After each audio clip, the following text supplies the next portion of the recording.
strap in your seatbelts, kids. Buckle up, fasten up. It's going to be a bumpy ride. No, it's not going to be a bumpy ride. It's going to be a fun ride today. It's a Supernatural News Wednesday. We kind of have Parashare today. We're gonna tie in a couple of letters to a couple of stories we have today. And by the way, we do need your Parashare. Tim at darknessradio.com or go to darknessradioshow.com. Click on that blue button. Leave us your lovely voices. We want to hear your voices with your stories. But we'll talk about that a little bit later. First, let's bring in a co-host because, my gosh, we can't do this alone. It's a team effort. So we bring in the best in the biz. He's known as the BCB, the big cuddly bear himself. Beer City Bruiser. Bruiser, how you doing today? I'm doing fantastic. And I gotta disappoint some fans online. I'm not the fifth member of Cody Rhodes' Survivor Series team. Sorry. No. Everyone, I had about 6 retweets saying that they hope it's me. Nope, not me. I was sitting at home, I thought it was you too. Everybody thought it, I guess, because it's the same day I'm returning. That's right, because it's a close friend. Yeah, and there are a bunch of different clues there. I thought for sure it's the BCB.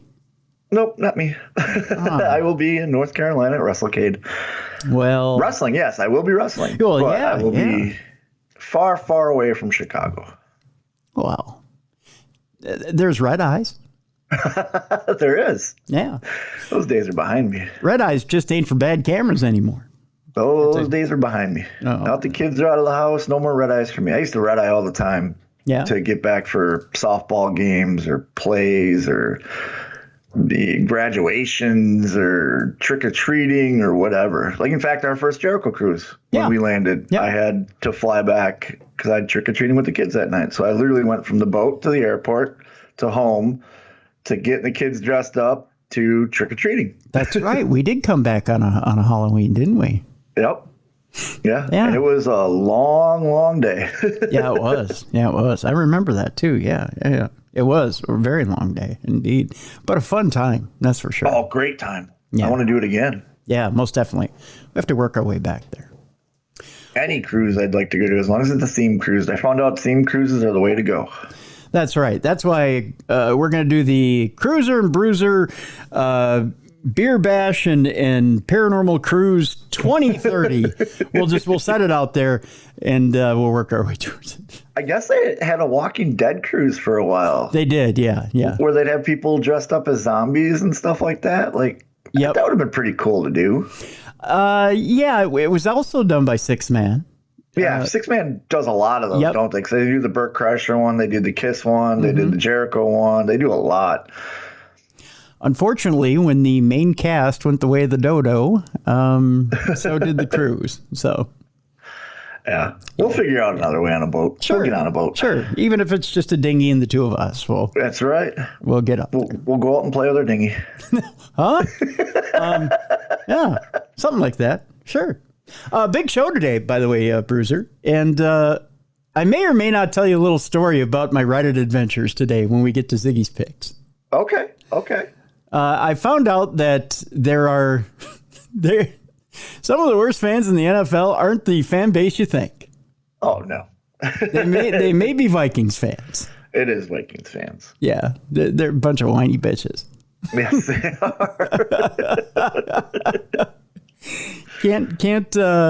Boy, they just can't take a little bit of criticism. It's because they worship Kirk Cousins, and they shouldn't worship him. Boy, do they ever.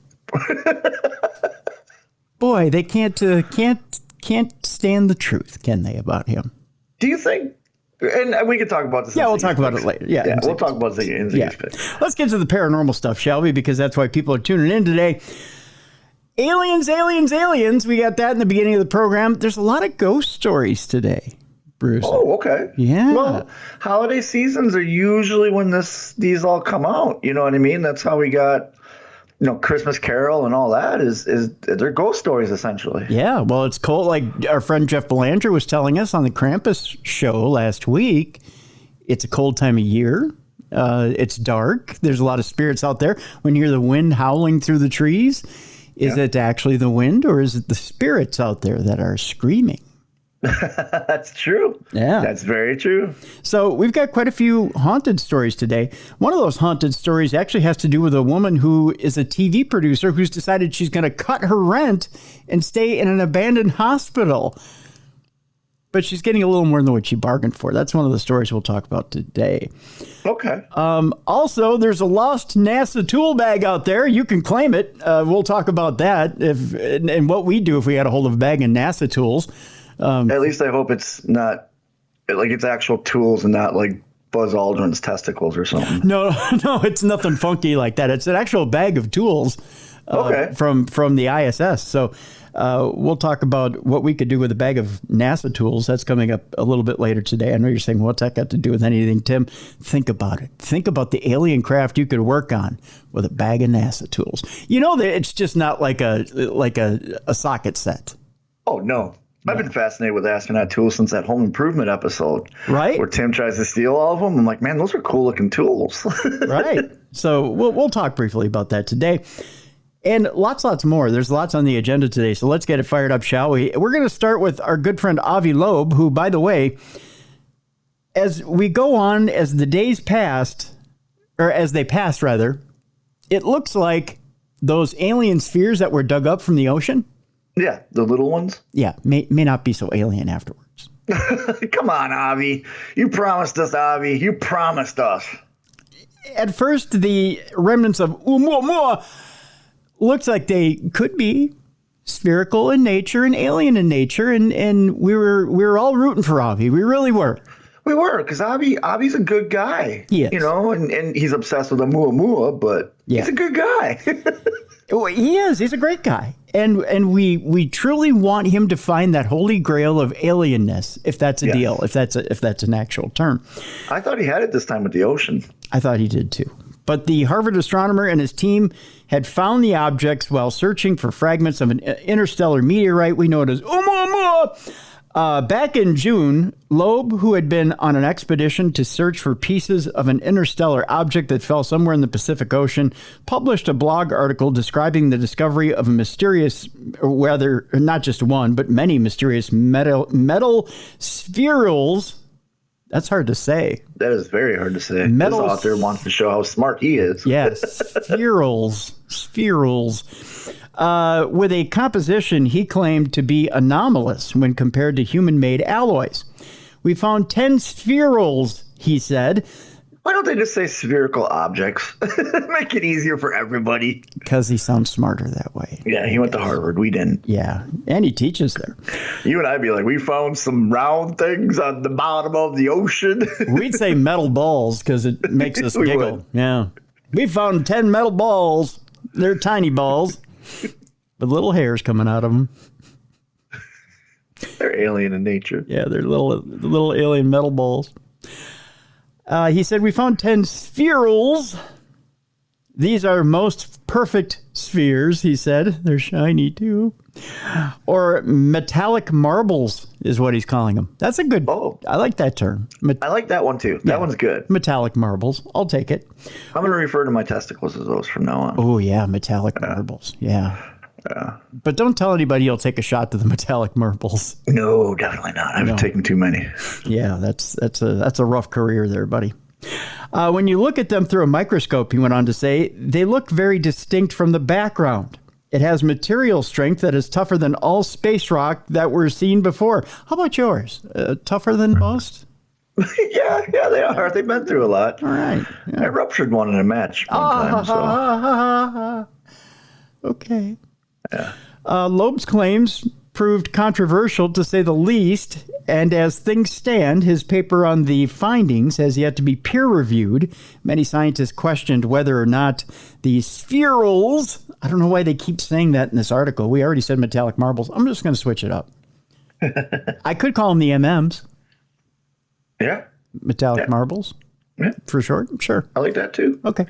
The MMs were actually from a meteorite, while others criticized his conclusions on their supposedly anomalous nature. Now, according to a new paper published in the journal Research Notes of the AAS, not ASS, but the AAS, because wouldn't it be funny if the metallic marbles came from your ass? Just saying. Like if they came from Uranus? I see what I did there? I see what I did there? I see what you did there. They're finding lots of stuff on Uranus. Uh-huh. The metallic marbles might actually have a rather mundane explanation. Contents of nickel, beryllium, lithium. Oh, I thought that was Sanaa Lathan, who had her own planet. That would be kind of cool. Lithium and uranium are examined in the context of a known human source of contamination and found to be consistent with coal ash, as suggested from a publicly available coal chemical composition database, wrote author Patricio A. Gallardo. I'd love to Thank you, Patricio. Way to ruin Abby's hopes and dreams. Yeah, but with a cool ass name like Patricio. Yeah, he was cool in school. Yeah. Chemical composition analysis revealed consistency with coal fly ash. That was my nickname in the pimp game. Coal fly ash.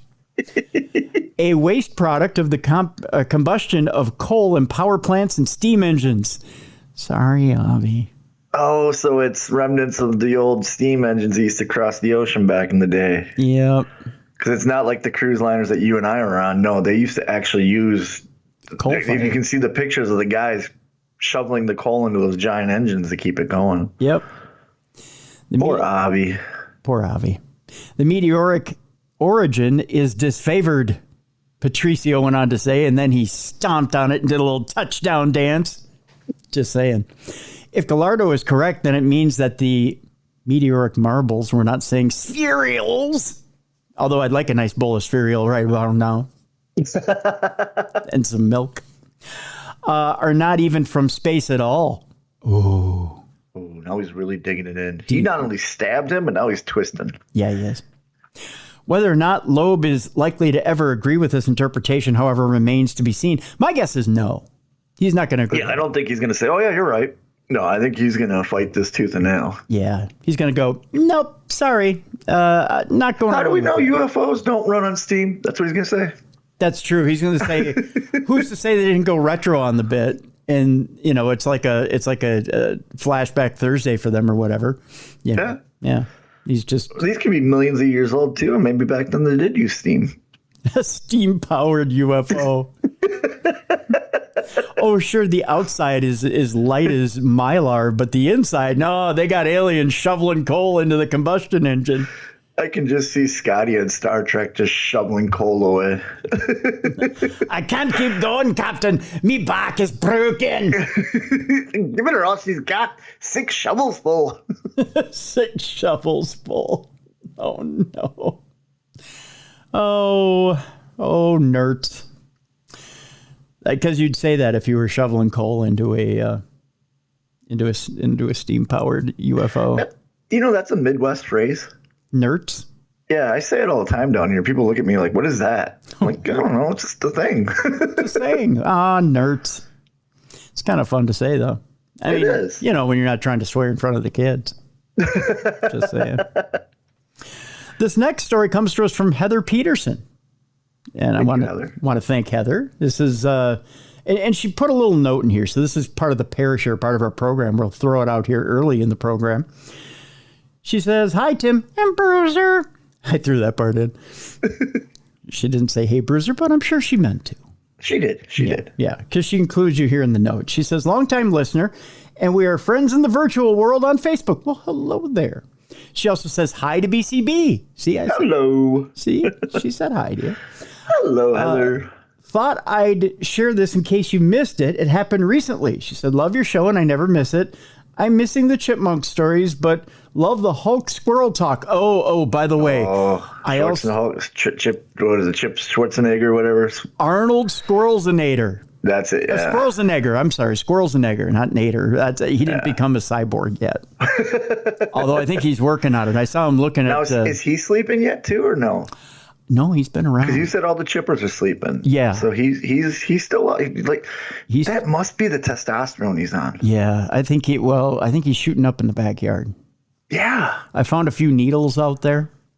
I showed Mrs. Bruiser that picture, and she says, "What's Cruiser feeding that thing?" I know, right? He's huge. Yeah. She's like, "Has he got him a Planet Fitness membership or what?" I got him a little weight bench in the backyard, like he's a little gangster. He's just out You there. got it for Wicket, really, because you're like, "Oh, here, Wicket, this is for you." And Swartz and Chipnick came in, and no, more. This is mine. This is my weight bench. I don't know. He's on the roids. Yeah. Yeah, he is. He doesn't cycle either. It's just no, he just keeps it going all year round. He does, because he was not that big in mating season. No. So yeah. We see, what probably happened is he didn't get any during mating season. Oh. He's like, I need to change something. I need to get bigger and not. And I think he heard our AI section. He heard the Terminator theme song. He's like, that's it. That's it. That is it. That is how I get bigger for the women. So Heather, I'm sure that Arnold Squirrelsenegger appreciates the shout out in your letter. I actually had a listener who asked to see the video this week, so I sent it to him on Facebook. It's a great video. I think I may put it up in a blog on darknessradioshow.com in the blog section so that everybody can see him.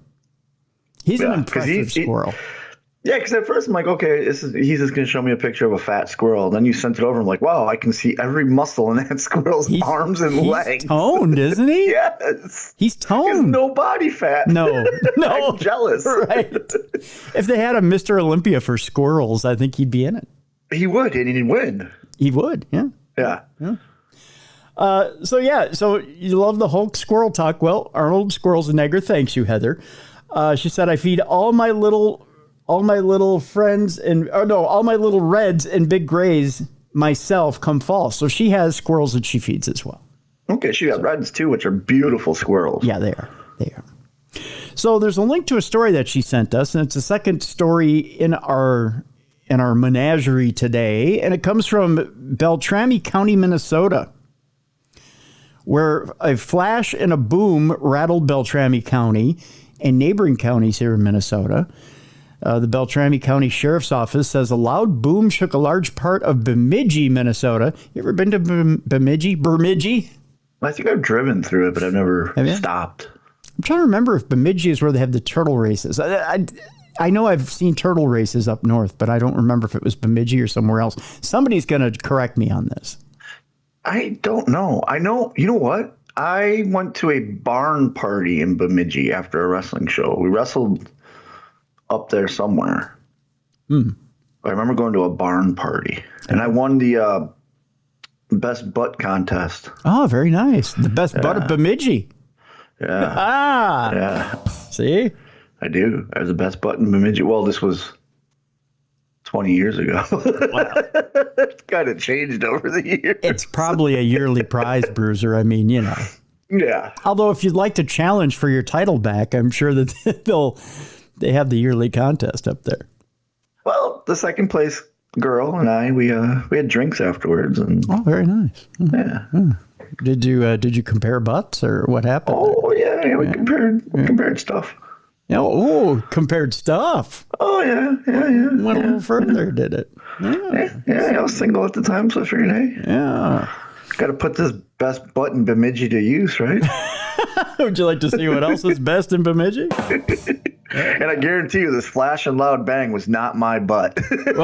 Oh, thank God! Woo, that's close. Anyways, the Beltrami County Sheriff's Office says a loud boom shook the large part of Bemidji as opposed to the short part, and much of the neighboring areas last Monday evening, a week ago Monday. According to the Sheriff's Office, reports came in around 6:40 p.m. of a loud explosion after a bright blue and white flash in the sky. Are you sure that wasn't you? I swear, wasn't anywhere near Bemidji. Okay, all right. Well, it wasn't me either. I was nowhere near Bemidji as well. After looking at power substations and transformers, authorities shared the incident on social media, saying that they learned that the flash was heard and the boom was heard over not... Wait a minute. Can a flash be heard? No, a flash is going to be seen. Thank you, KSTP, for the excellent alliteration there. Flash isn't heard. It's seen. So the flash was... They learned that the flash was seen and the boom was heard over not only much of southern Beltrami County, but also neighboring counties. It's not well written, KSTP. KSTP is a station in town where all the graduates go to. Because what they graduated from, not grammar school, that's for sure. No, broadcasting school. Where writing is an option. And then it blows my mind they can make mistakes because you have such programs out there like Grammarly and stuff like that. You just type that in and it changes it all for you. That's how I do my emails nowadays. I can literally write, "I like mud crack," and it'll respond with, "Thank you for your inquiry into this picture. I will send it out recently." You know what I mean? Well, they don't use it for their news stories, evidently. A Nymore resident captured the incident on a security camera. An additional video from the Bemidji Regional Airport, ask for it by name when you go to the ticket counter, showed an object appearing to streak across the frame. However, authorities said it is undetermined whether the two videos are related. There was speculation from the sheriff's office that a meteor passed over, but that theory is seemingly unlikely, Bruiser. Okay. So the meteor talk is out there in Beltrami County. So they're ruling out the substation. They're ruling out the meteor. Mm-hmm. Okay. UFO! That's all it can be. That's all it could be. Authorities... That steam-powered UFO. They're bringing it back. That's right. It's a steam-powered UFO. It created a sonic boom. Authorities sent the video from the airport to a scientist at NASA who determined that the object was too horizontal to be a meteor and that more data needed to be collected to further eliminate possible other interfering objects. Authorities haven't found any damage in the area or recovered any objects. This has certainly been an interesting puzzle to try and solve. We still don't know exactly what it was, said Christopher Muller, Beltrami County Emergency Management Director and Public Information Officer, and now currently a guy who's got to scrape stuff out of his jeans. Just saying. He said, quote, "We appreciate the assistance we've received from federal agencies and science community in ruling out what it wasn't, and we'll continue to provide any subsequent information that is learned because we don't have anything better to do in Beltrami County, Minnesota." He also went on to say, "The fact was seen and heard across a large area, or such a large area, is what is a mystery," he continued. What was it? Oh, dun, dun, dun. I think it was the monkey that NASA launched into space about a year ago. It finally came back to Earth. With the middle finger in the air. That's right. Down it came. The flash and boom were calculated to have occurred less than a mile apart, according to the sheriff's office. It is currently unknown whether the source of the flash and boom was stationary or mobile. So have they ruled out lightning and thunder? It's a good question. Like in my head, I'm just going, okay, lightning or thunder, a substation or a power grid, like the transformer type thing. You know what I mean? Exploding. Right. There's so many natural things. I don't want to jump to UFO and like. I'm thinking it was probably ruled out. I mean, because it was so powerful. Because witnesses are reporting that they saw the flash over an area of around 50 miles. Yeah. You wouldn't. That could be lightning and thunder. Well, you don't think so? Over 50 miles, no. Okay. And they said the boom could be heard from even farther away. It was loud enough to rattle windows, shake houses, and set car alarms off. So that's okay. A little bit more rules than out thunder. Yeah. Yeah. The Beltrami County Sheriff's Office said that unless there's a significant development, there would not be any further developments or updates for that matter, because by gosh, there's donuts to eat. So there's all that crime in Bajimmy. That's right. We got better things to do in Beltrami County, by gosh. Yeah. We don't need to be looking up in the sky. That's right. We got to patrol bar parking lots, and I think someone's got to officiate the turtle races somewhere. Exactly. Yeah. We got parades to be involved in, and ice fishing season's coming up. Oh yeah. So they got to get all ready for that. Well, people are going to put their trucks in the lake. So so they got to pull the trucks out. Yeah, you got to pull the trucks out. So that's coming. So it's too much to do in Beltrami County. Police are inundated with reports of UFOs and aliens, but they won't release details. It's hopping in West Yorkshire in England. Why won't? Oh, it's in England. Okay. I was gonna say Beltrami County. We've moved on. Okay. I was going to say in America, why not? We have a whole committee for it. But nope, it's England, and England still doesn't want us to believe. That's right. There you go. West Yorkshire police had the staggering number of cases where UFO, alien, UAP, or spaceship has appeared in their logs. It works out to about 56 a month, or more than 13 per week, Bruiser, or nearly 2 per day. Wow, that's a lot. England's becoming a hotbed lately. It has. It has. West Yorkshire police have been flooded with thousands of reports of UFOs and aliens in the last 3 years. However, they won't release the details. Since 2020, the force has logged a whopping 1,805 cases where UFO, alien, UAP, or spaceship has appeared in the records. This averages out to, as I said before, 56 a month, more than 13 per week, or nearly 2 per day. The county, which includes Leeds and Bradford, is known for its high number of alleged extraterrestrial sightings. A Freedom of Information request was submitted to release the reports from January of 2020 to August of 2023, but the force said it was too expensive. They can't pay that one person to go back and look through every single file they have. Right. Oh, no, mate. We won't be doing that. They did share one example, which read, male caller reports seeing 4 flashing lights hovering above his property in the street before a female was beamed into the sky. Oh. Now that's some action. Yeah, that you need to release that. You need to start doing the research. But Bruiser too expensive. So, Yeah, because they don't want to pay Phyllis in the office to skim through all the paperwork. That's a few extra quid. We can't do that. Yeah. Yeah, you're on your own on that deal. Yeah, never mind that somebody possibly was kidnapped. Yeah, well, we can't afford to look for her either. So if you don't mind, it's 4:30. It's time for tea. Yeah.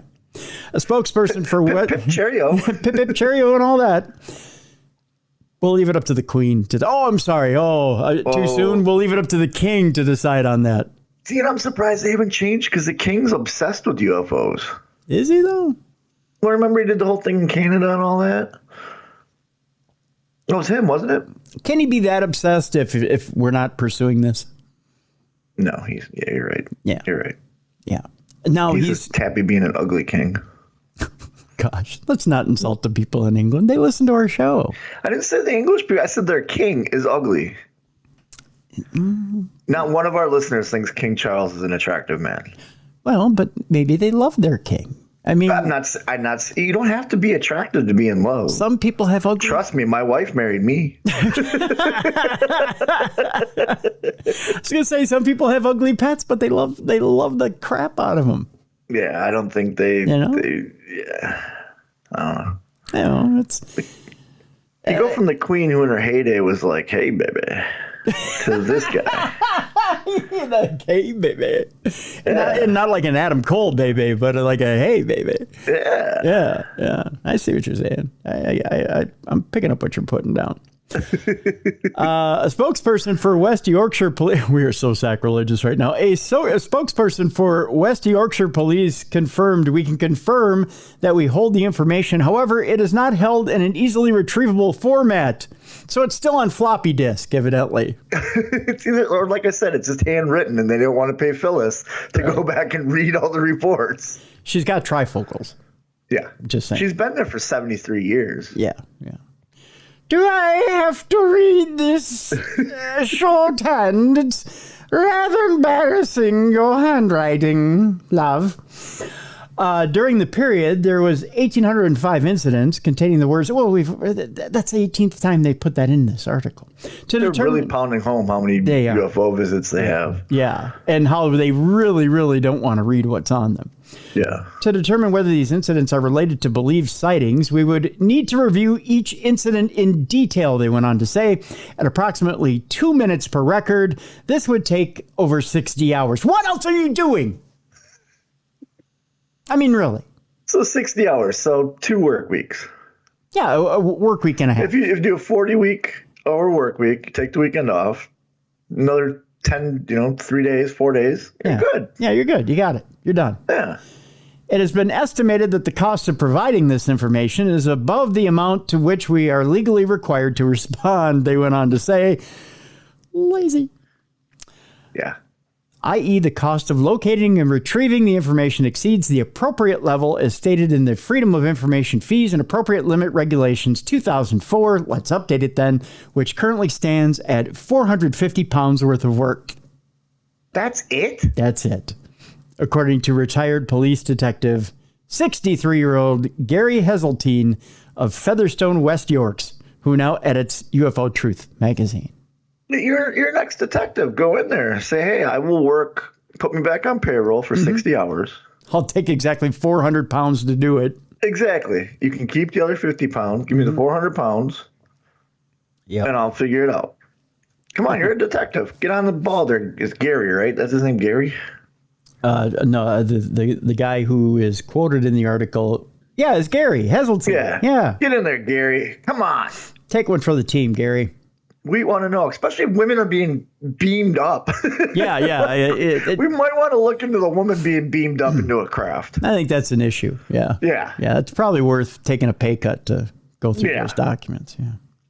He said, it is a disappointing response, and I'm surprised that they do not have searchable keyword databases that could retrieve the information quickly. Well, that probably has to be put into a database. You're probably going through paper files. Yeah, if it's that old. Or microfiche. Yeah, maybe. Yeah. Maybe. Interestingly, they have admitted, he says again, 1,805 UFO-related events from 2020, which seems extremely high to me. West Yorkshire Police Chief Constable John Robbins said in June that they have 2,000 less staff and have 140 million pounds less to spend since 2010. Really? Nobody wants to be a police officer in York, huh? I guess not. They've cut back the budget. So there you go. There you go. Let's move on, shall we? Oh, yeah. A man freezes with fear after spotting a UFO hovering above him after a nighttime workout. Evidently, he was working out with Arnold Schwarzenegger over there. And I think that's the only time the squirrel is working out. I never see him on his little weight bench. No, he's a nighttime squirrel. Yeah, he's a nocturnal workout guy. Yeah. Yeah. A man has taken to social media to share his UFO experience. He claims it changed how he views the world around him and seeks advice from others who have encountered something unexplainable. According to this, when you look up in the night sky, you never expect to see something you can't immediately explain. But that's exactly what happened to one man who believes he's being watched by UFOs after spotting 3 of them hovering above him. Taking to Reddit to share the life-changing experience, the man who goes under the handle Etsky, ETSCYY, said, last year, I think I had my first real-time UFO encounter. I would like to establish that I live in a trailer park in North Carolina. Oh, hey. Drop by. Yeah. Drop by on him. See if he really had one or not. I will. Yeah. It's a quiet area. Not much goes on at all here. And from my knowledge, there are no air bases or anything like that around here either. Detailing exactly what he saw, the post continued, it was 8 p.m., dark out, and I was alone by myself getting one last late night workout before I go to bed. There we go. It sounded like he was getting one in.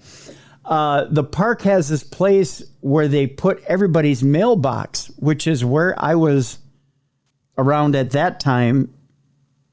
There is no punctuation in the sentence, which is where I was around at that time, which is where I was, period. Okay. Okay, there's no period there. Around at that time, I decided to look up to where the mailbox place is, and I see 3 red lights. This guy has no punctuation, no sense of how to write a sentence. He lives in a trailer park in North Carolina. What do you expect? I'd be surprised if he had teeth.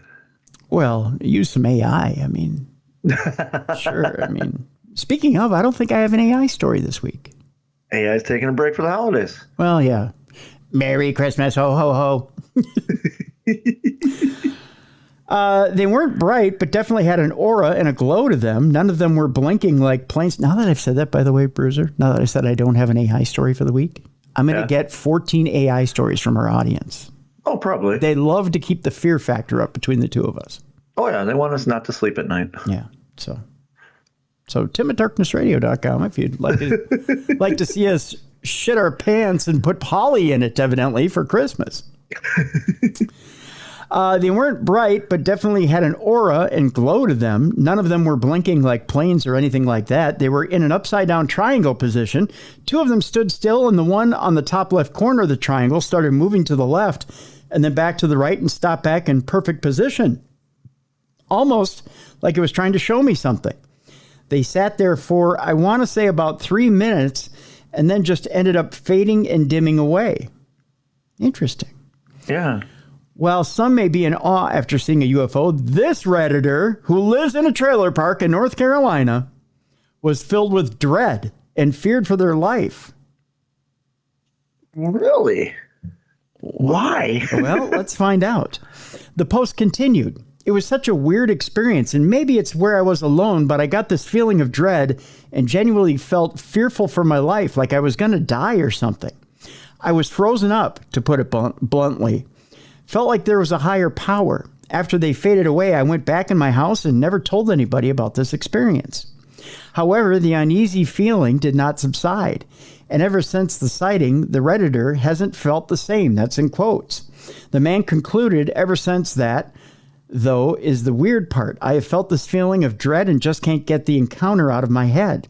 It felt so surreal, and I want to share it here and maybe see if anybody has experienced these feelings after this encounter in an attempt to maybe feel normal again.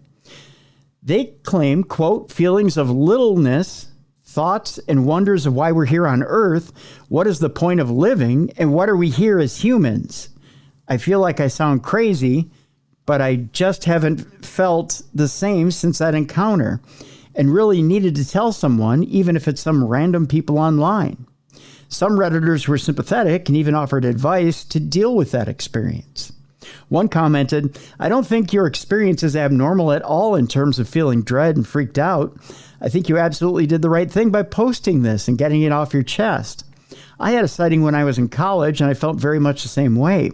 I felt small and insignificant, but I also felt excitement and wonder. Fortunately for me, the excitement and wonder outweighed the small and insignificant. Leaning into this topic and finding more people who had a similar experience will help you. You will find that you absolutely are not crazy or alone, another person wrote. This shit has happened to literally hundreds of thousands, if not millions of people at this point. Hang in there, OP. Try to think of your experience as a gift. Another added, this feeling is indeed quite common from experiencers. You're certainly not alone. A third shared, it's just your fight or flight response to something unknown. Nothing wrong with that, OP. I had the same experience, but with something else. It's just an experience that will probably never happen again. Process it, give it a place, and go on. While a separate Reddit user empathized, my experience was so traumatizing that I don't look up when I take my dog out at night. I think it was the sheer size of it that terrified me, and how low it was. It's been years, and I'm a rational dude who's been in combat, but I get absolutely panicked when out at night by myself. Interesting. It is. The fact that he's a dread, you should probably still look up, though, if they're coming back. Well, yeah, but I get it. I mean, when you've seen something that's that traumatizing to you, you don't want to look up again. Why do you want to tempt fate? Why do you want to try and bring on the same experience? That's true. You know, I mean, it's easier to duck your head and wish it away and go through, well, if you've ever played baseball, superstition, you know? Yeah. I had my best friend in high school. He had the superstition before every game. He would eat 6 plain hamburgers from Burger King with lettuce on them. Okay. And he believed if he did this, he would have a great hitting streak. Well, he did, and it lasted all summer. And he believed I've got those with wrestling too. Yeah, exactly. Yeah. And it's good that he's looking for a group to talk to too, so he doesn't feel left out. Right. Or alienated. Right. And I'm sure this person believes if they go outside, they put their head down, and even if you put a hood over your head, that somehow magically that's going to shield you from the eyes of these strange aliens that are out there. Maybe you won't make contact with them. They won't recognize you, and they'll go on their merry way. But to think that these aliens came from so far in the universe and they're going to ignore you because you're wearing a hood, right, is probably a little ridiculous. I'm just curious because you always hear people get certain feelings whenever they're encountering that, something extraterrestrial. I'm curious why his went to dread. You hear fear a lot because you don't know what it is. You know what I mean? He literally said dread, which is a very scary feeling. I'm curious, are they projecting that on him? Or is that just because No, honestly, he doesn't know what it is? I'll tell you why he probably feels dread, because he's probably been abducted and doesn't consciously remember the abduction, but is having a body memory. Yeah. That craft is not a good thing on him again. He should look into some hypnotherapy, get in touch with that. Well, there's a group out there, and I want to mention it again. We did a show with a group called Opus, and you can look it up in our archives. Opus offers support for people who have had contact with extraterrestrials, who have been in abduction scenarios, who have just either had a sighting, whatever it is. And if you need support with that experience, you can reach out to Opus. They're completely understanding. They'll find you therapy, and they'll get you the help you need, and they're non-judgmental. And they're a very good resource. Which I think this gentleman needs, because he did say he's a soldier and suffers from PTSD. Well, no. There was a man on Reddit who commented. Oh, gotcha. Okay, yeah, I thought I got him confused. Not this man, no. But either way, if you're suffering PTSD from this, you need to talk to somebody.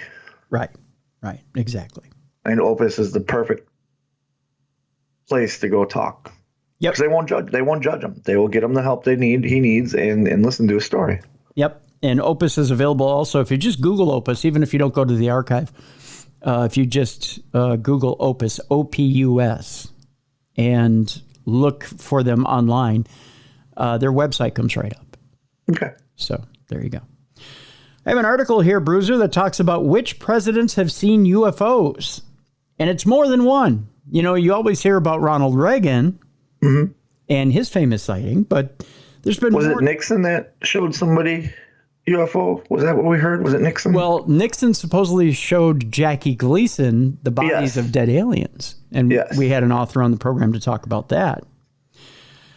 Journalist and historian Garrett M. Graff is the author of UFO, the inside story of the U.S. government's search for alien life here and out there. His previous book, Watergate, A New History, was a finalist for this year for the Pulitzer Prize in History. Now, early in Ronald Reagan's second term, he asked his Soviet counterpart a seemingly off-the-wall question. Ostensibly, he and Mikhail Gorbachev had come to Lake Geneva for an arms control summit, but on a private walk around the lake, Reagan turned to his Cold War enemy and said, "What would you do if the United States were suddenly attacked by someone from outer space? Would you help us?"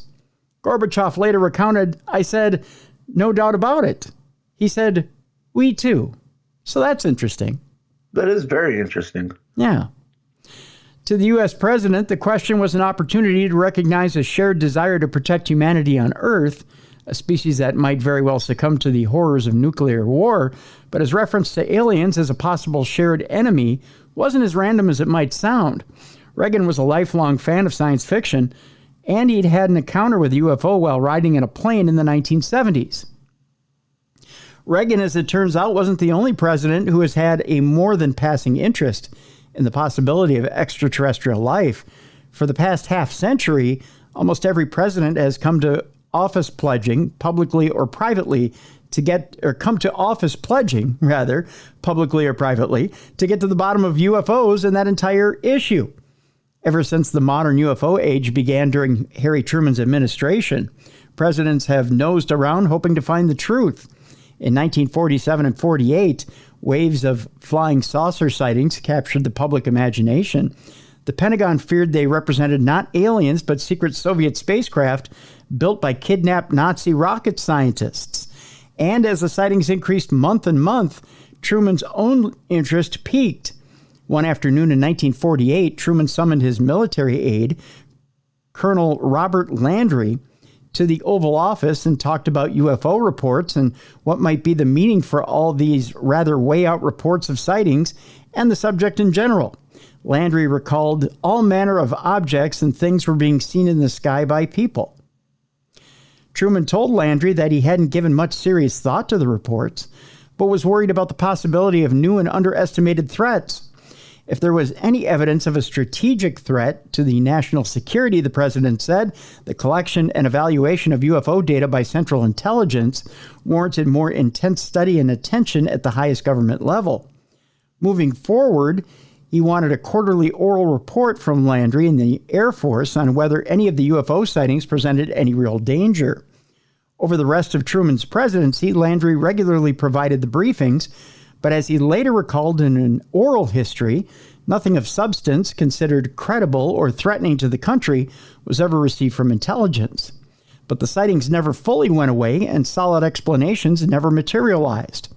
Truman himself eavesdropped on Landry as he phone-banked Air Force officers in an unsuccessful search of answers to a wave of UFO sightings over the capital region in 1952. The problem and puzzle of UFOs would continue to confound many of Truman's successors right up to modern times. As the 42nd president of the United States, Bill Clinton's famed portrait hung in nearly every government office across the country, and at least one imaginary one in Hollywood. The office of FBI Assistant Director Walter Skinner, who's the fictional boss of Special Agents Fox Mulder and Dana Scully, the protagonists of The X-Files. As millions tuned in every Friday night on Fox to watch the criminal profiler, Mulder and medical doctor Scully worked to uncover the truth about extraterrestrials. Circling ever so closer to an alien invasion, Clinton's very real administration also found itself repeatedly considering the possibility of life out there. Like his Oval Office predecessors, the former Arkansas governor had expressed interest in aliens as soon as he had taken the oath of office. When Webb Hubbell, who is Clinton's longtime friend, started as the Associate Attorney General, Clinton gave him specific marching orders. Webb, if I put you over at Justice, I want you to find the answers to two questions for me. One, who killed JFK?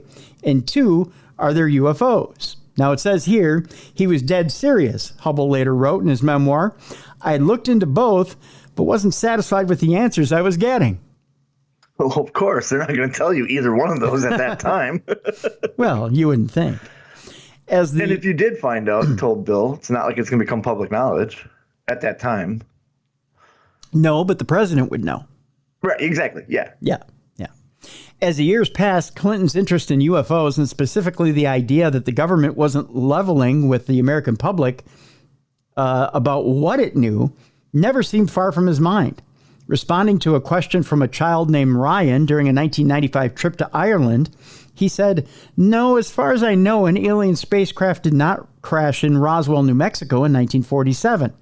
And then quipped, "And Ryan, if the United States Air Force did recover alien bodies, they didn't tell me about it either, and I want to know."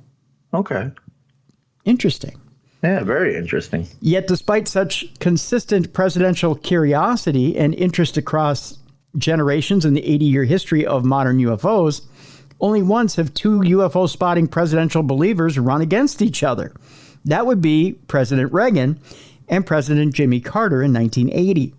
And only once has a president's interest in UFOs helped change the course of the world geopolitics. Having established some unlikely common ground with Gorbachev during their lakeside stroll, Reagan was able to negotiate nuclear arms reduction treaties that significantly altered an arms race that threatened humanity. Jimmy Carter spotted his UFO while waiting for a Lions Club event to start on January 6, 1969. The Lions Club was one of the most important networks of Carter's life. He'd followed his father into the service group and risen in its ranks by 1969 to be a district governor in charge of about 56 clubs in southwestern Georgia, a network that provided him important visibility as a rising politician and one that he'd credit later for stoking his ambition to run for governor in the first place. That January night, it was about 7:15 p.m., just after dark on what weather records would describe as a clear, cold night, and he was standing outside a little one-story restaurant in Leary, Georgia, which is a town of less than 1,000 residents, with a group of about a dozen other men waiting for their meeting to start at 7:30 when a bright approaching light attracted their attention. One of Carter's club colleagues pointed to the horizon. "Look, over in the west." The men watched a bright light appear to come toward them and then move rapidly away. It was about 30 degrees above the horizon, and it looked about as large as the moon. It got smaller and changed to a reddish color, and then got larger again, Carter recalled. At various times, the luminous object appeared more blue, other times more reddish. He estimated the object was perhaps 300 to 1,000 yards away, set against the star-filled night sky, and the group watched it for about 10 to 12 minutes before it seemed to move away and disappear for good. Carter had a tape recorder that night, and as he explained later, captured some of his colleagues' memories of the incident immediately, which is smart thinking on his part. That's very smart thinking. Yeah. Some 4 years later, Carter, then Georgia governor and set to run for the presidency, documented his UFO sighting. Hayden Hughes, the director of the ambitiously named International UFO Bureau, had heard that Carter had seen something suspicious and sent him the group's standard questionnaire at the state capitol in Atlanta. Carter dutifully filled out those details, noting his previous military experience in the U.S. Navy and his training in nuclear physics. By the way, he was no crackpot, and it was technically a UFO, albeit he believed not likely to be an alien spacecraft. Carter speculated that the UFO was probably an electronic occurrence of some sort. But the governor told Atlanta Constitution reporter Howell Raines it was obviously there and obviously unidentified. In the 1970s, many wrote off Carter's sighting as confusion over the appearance of the particularly bright planet Venus in the night sky, a standard phenomenon that accounts for a large percentage of UFO sightings. But to more trained observers, it seemed unlikely that the Naval Academy trained Carter, who would have known celestial navigation through and through, would be confused by a planet. The mystery persisted. What had President Carter seen? It wasn't until 2016 that a researcher finally solved Carter's sighting and proved him correct. In fact, he was only off by a few minutes, and the sighting would have appeared at the almost precise location in the sky he recorded. That year, former Air Force scientist Gear Justice read Carter's description and knew almost instantly what the future president had seen. It was a high-altitude, rocket-released barium cloud. Oh, okay. Yeah. Justice had worked in the 1960s on Air Force and NASA atmospheric studies that involved releasing clouds of barium to study winds in the upper atmosphere. At twilight and just after dark, the particle clouds can give off a green or blue glow as the barium becomes electrically charged in the atmosphere. As Justice dug into the records, he found that just such an experiment had been launched from Eglin Air Force Base in Florida's Panhandle at 6:41 p.m., with the rocket rising into the sky and releasing 3 different clouds of barium at various heights. Through about 7:09 p.m., the clouds, rising and growing rapidly in brightness, would have been visible from Leary at about 150 miles away. The rapid growth in apparent cloud size and brightness, followed by the subsequent diminishment in both size and brightness, could easily be interpreted by an observer as an object first approaching and then receding, Justice wrote. He knew from his own experience how to someone unfamiliar with the characteristics of a barium cloud, the rocket launches could appear to be objects moving closer and further away in the dark, and could even appear almost nearby despite being 100 kilometers up in the sky. Justice recalled an incident from one of his own experimental launches in the early 1960s. He said an Atlanta woman saw a sodium vapor trail launched one evening from Eglin Air Force Base, about 600 kilometers distant. She viewed the cloud through the bare branches of a tree and then called the local Atlanta TV station to report that a UFO had landed in a tree at the end of her street. Carter, as it turns out, might be the only president to run twice against fellow UFO viewers. He was a Democratic presidential nominee against 2 Republican challengers, incumbent Gerald Ford in 1976 and then California Governor Ronald Reagan in 1980. Both men had their own experiences with UFOs. The Reagan experience, I'll go over briefly. Have you ever heard the Reagan experience, by the way? No, I haven't.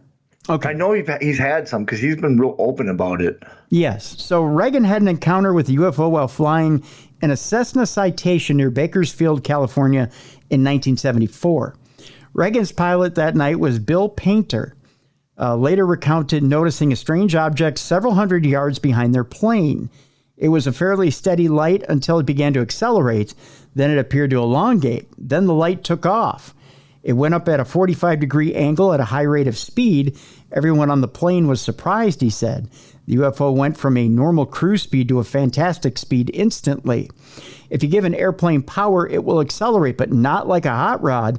And that's what this was like, Painter went on to say. Reagan was wowed. It went straight up into the heavens, he went on to say. As Carter campaigned in 1976 against President Gerald Ford, he promised he would open up the nation's UFO secrets. He said, "One thing's for sure, I'll never make fun of people who say they've seen unidentified objects in the sky." He pledged in his original presidential campaign, "If I become president, I'll make every piece of information this country has about UFO sightings available to the public and the scientists." But again, once in the Oval Office, Carter never followed up on his pledge. Whatever the government was hiding would stay hidden, which is a common theme. Yeah. Once you get there, you can want to talk about it, but they're not going to let you. Absolutely. Let me see if I can find Ford's experience here. There's a lot of different stories in here about Reagan's analogy, Carter's analogy. There's a story about President Barack Obama supposedly spilling the tea with James Corden on late night about UAPs.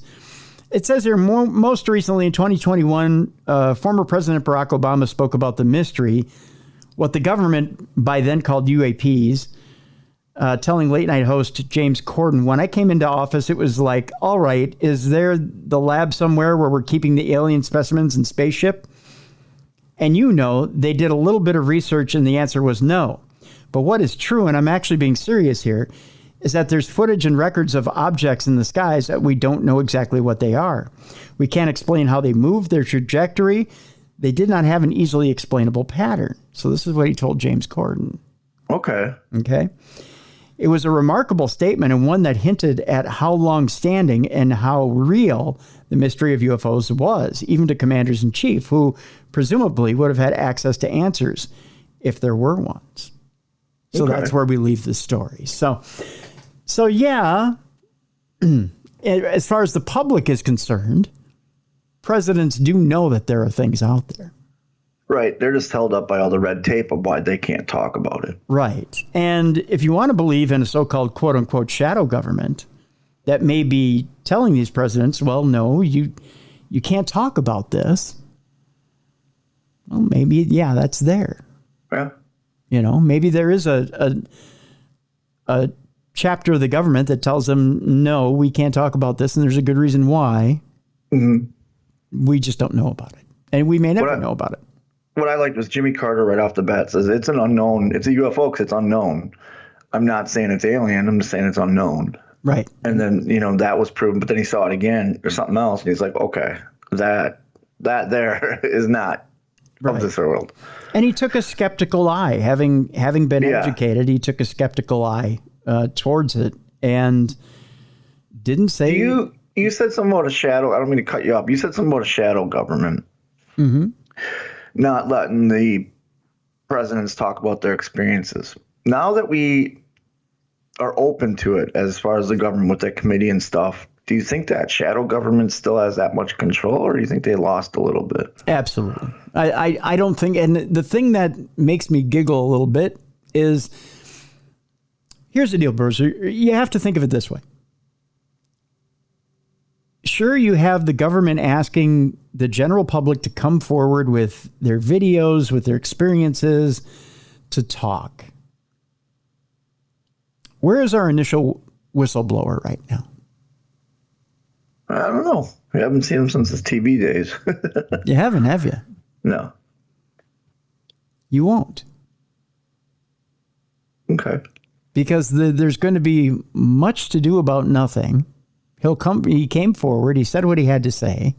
Yeah. As far as I'm concerned, he was heavily censored. Oh, yeah, I believe that. And that's it.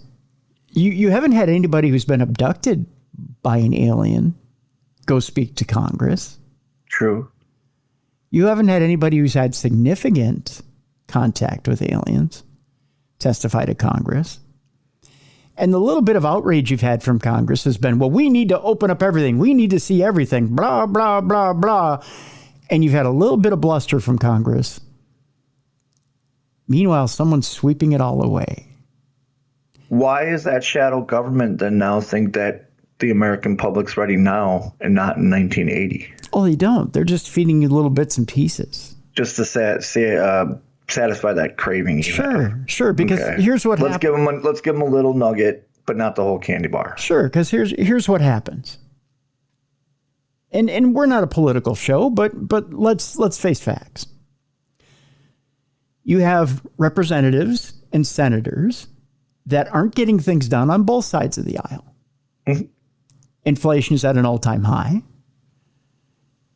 You have things that aren't getting done on the local levels in each one of your states. And you've got outrage on either side of the aisle that your representative or your senator isn't getting things done. Mm-hmm. But although it sounds crazy, you watch in 2024, you're going to have your local representative or senator come back and say, but you know what? I was trying to keep the nation safe and secure by trying to blow this whole alien thing wide open. I was right there. I was fighting for your national security, especially if they're in big trouble. Yeah. Especially if they haven't been on the side of trying to get this country back on track. Right. They're going to hide behind different issues. And that may be one of them. It may be the biggest smokescreen you've ever seen. Yeah. In times when times are bad, our representatives and our senators love to hide behind issues that mean nothing to them.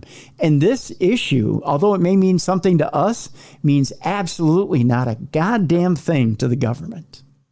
Yeah, it's no sweat off their brow. That's right. Discussing it. They don't have to put anything into it. It's a nothing burger. But you know what it does mean? It does mean now that they can go back into session and they can bring up more money for defense.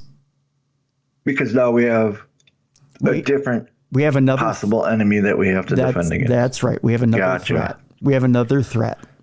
So the shadow government's using it as a ploy to get more money, basically. That's right. We have another threat. So we have a chapter of our government now called Space Force. Right. Yep. And it needs to be funded. Yep. So weapons need to be made.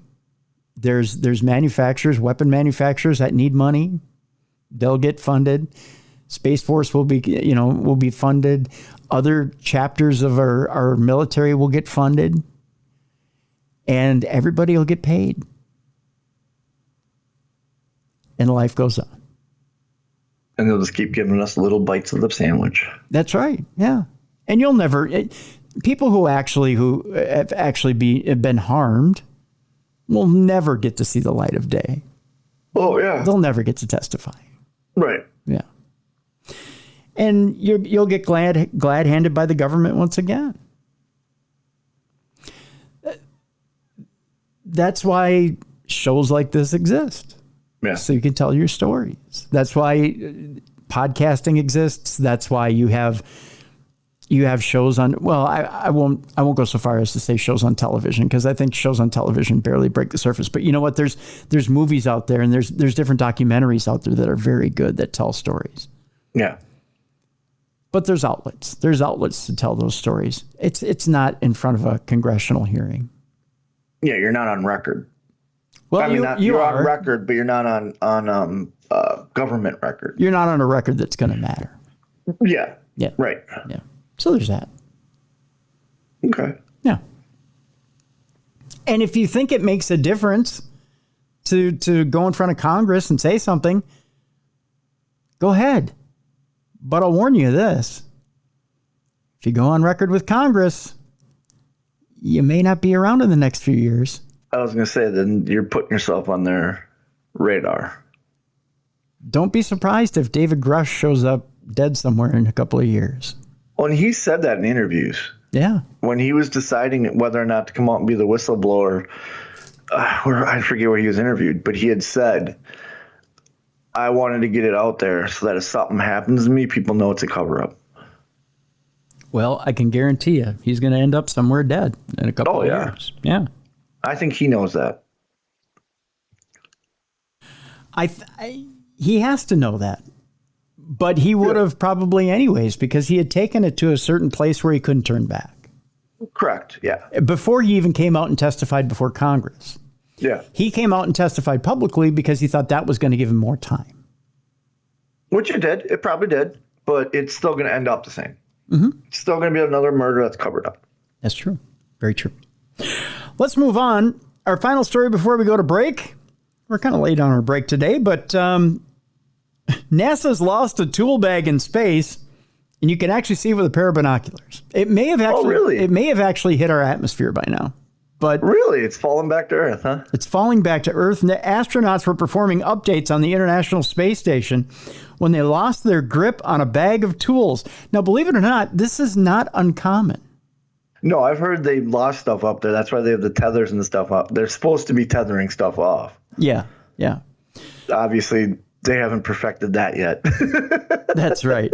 Because how many of all the space garbage that's up there, they say a lot of it's just like nuts and bolts that have just the astronauts dropped, and it just floated away. Yep.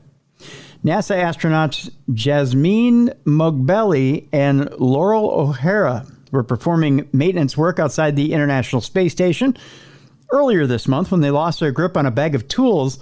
Elizabeth Howell reported for Space.com.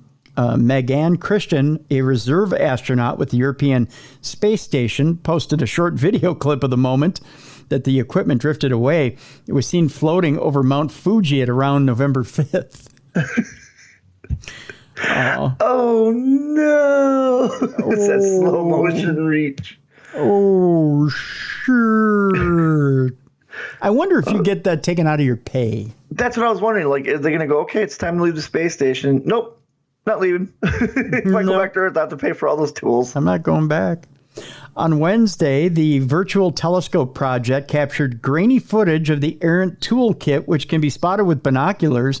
The object looks like a sharp dot of light in the center as the telescope tracked it, so stars left long trails on the background, VTP founder Gianluca Massi wrote on his site. O'Hara and Mogbelli completed the spacewalk without further incident, besides dumping the bag. And experts determined that the trajectory of the bag was not a threat to the space station or its onboard crew.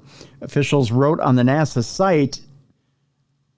Just watch out if you're taking a dump at Mount Fuji and a big giant space ratchet comes and hits you in the head. Well, here's the deal, though. It's not expected to get through the atmosphere. Oh, it'll burn up. It'll burn up, yeah. It was even given its own tracking ID, believe it or not. 58229-1998-067WC in the U.S. System for Cataloging Artificial Objects in Orbit. So, yes, you're right, Bruiser. There are plenty of them out there, and they're cataloged. Jonathan McDowell tweeted out that number, that catalog number. He's a scientist with the Harvard-Smithsonian Center for Astrophysics. Per Space.com, the bag will continue its orbit for a few months before it burns up upon re-entry into the Earth's atmosphere at an altitude of about 70 miles. As of last week, it was roughly 250 miles above the Earth's surface. It's estimated that it will disintegrate in a fiery descent sometime between March and July of 2024. Eddie Irizarry and not Eddie Izzard, but Eddie Irizarry and Deborah Bird reported for Earth Sky. For now, curious spectators can direct their binoculars skyward and try to spot the stray tool bag if they're along the same path as the International Space Station. Projections place it at about 5 to 10 minutes ahead of the station. You can also play imaginary duck hunt if you'd like. And see if you could shoot it out of the sky. Pew, pew, pew, pew. According to Forbes' Mary Whitfill Roloves, This is hardly the first time spacewalkers have contributed to the growing collection of space junk. It's not even the first tool bag. In 2008, how much, by the way, Bruiser, let's play prices right here. Okay. How much do you think a toolkit like that costs the U.S. government? $2.3 million. Oh, Jesus. No, not that much. Bring it down a little bit. $125,000. You're very close, my friend. Okay. It's a $100,000 toolkit. Okay. That's no Snap-on Tools kit. Oh, no. That's not like you can go to Home Depot and pick up a new one. Right. It's a $100,000 toolkit. It was lost in space in 2008, and just 2 years earlier, astronaut Piers Sellers, which sounds a lot like Peter Sellers from the Pink Panther, lost a spatula while testing a heat shield material on a spacecraft. You heard that right. A spatula? Used a spatula to test a heat shield material. Oh, yeah, he was cooking some eggs. Went to flip the eggs, accidentally let go. The eggs and the spatula flew away. But you can't mention the eggs because people will be like, what are you doing with eggs up there? Piers Sellers was quoted as saying, "That was my favorite spatch. Don't tell the other spatulas." Most recently, the Washington Post's Amy Wang reported that a cloth shield described as a key piece of the International Space Station was lost during a spacewalk in 2017. No word on the value. So they lose shit all the time in space. You think the email back to NASA is, oops, we did it again? yeah, whoops. Let the bean counters and accounting know we effed up. Gonna have to write this one off. Well, Bruiser, when we come back, ghosts, and no AI. Well, I'm happy with that. I don't mind a week off of AI. We're taking a week off. Especially before the holiday. Yeah, that's right. Especially before Thanksgiving. We're gonna let your stomach settle before the turkey. We're going to talk about a woman who works for TV, who's moved into an abandoned hospital to escape huge rent. You've heard that right. I didn't say it right, but you heard it right. A cardiologist reflects on near-death research in a new film, which separates reality from fantasy. Okay. We'll talk about that. We've also got a story which will creep you out a little bit. A woman moves into a home and sees strange children's fingerprints on the wall. That would be terrifying. Yeah. Especially if you don't have children. Yeah. We've also got Ziggy's picks coming up. We'll tell you how the pups and the people did this past week. It was rough. Let's just say things are getting back to normal. Yeah. Yeah, it's coming back to normal. All that and more. It's a Supernatural News Wednesday right here on the Best in Paranormal Programming. This is Darkness Radio.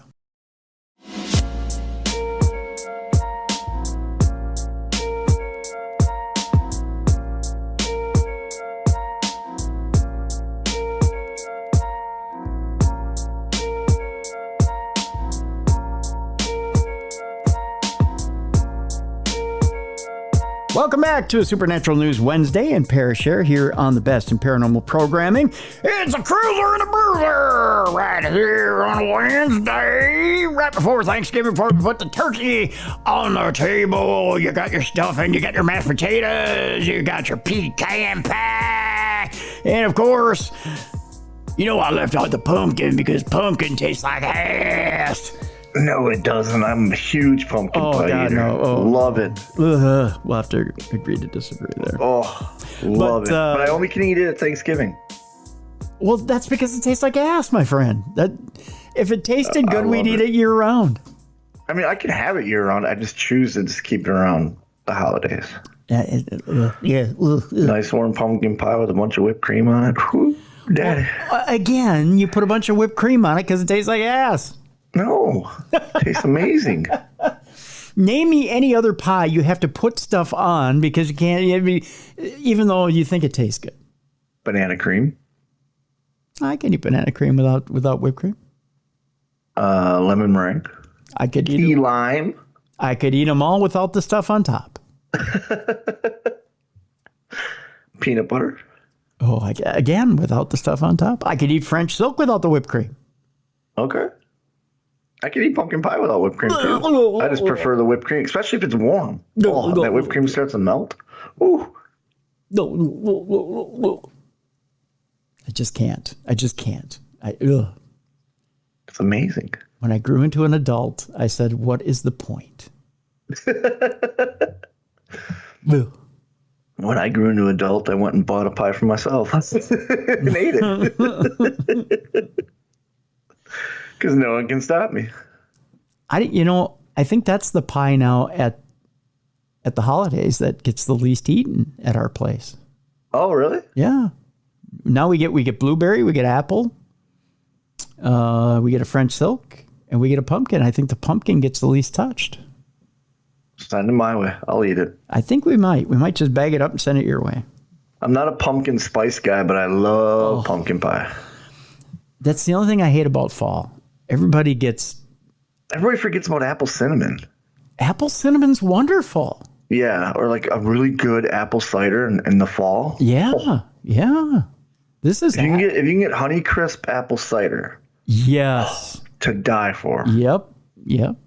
That's the thing that makes me mad. Is everyone's all pumpkin spice this, pumpkin spice that. No. Give me a good apple cider. Yep.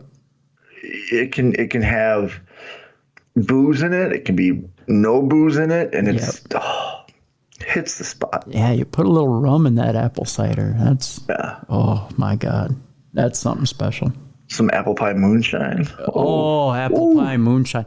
We got some friends of the show here that used to come to conventions, and they made the best apple pie moonshine.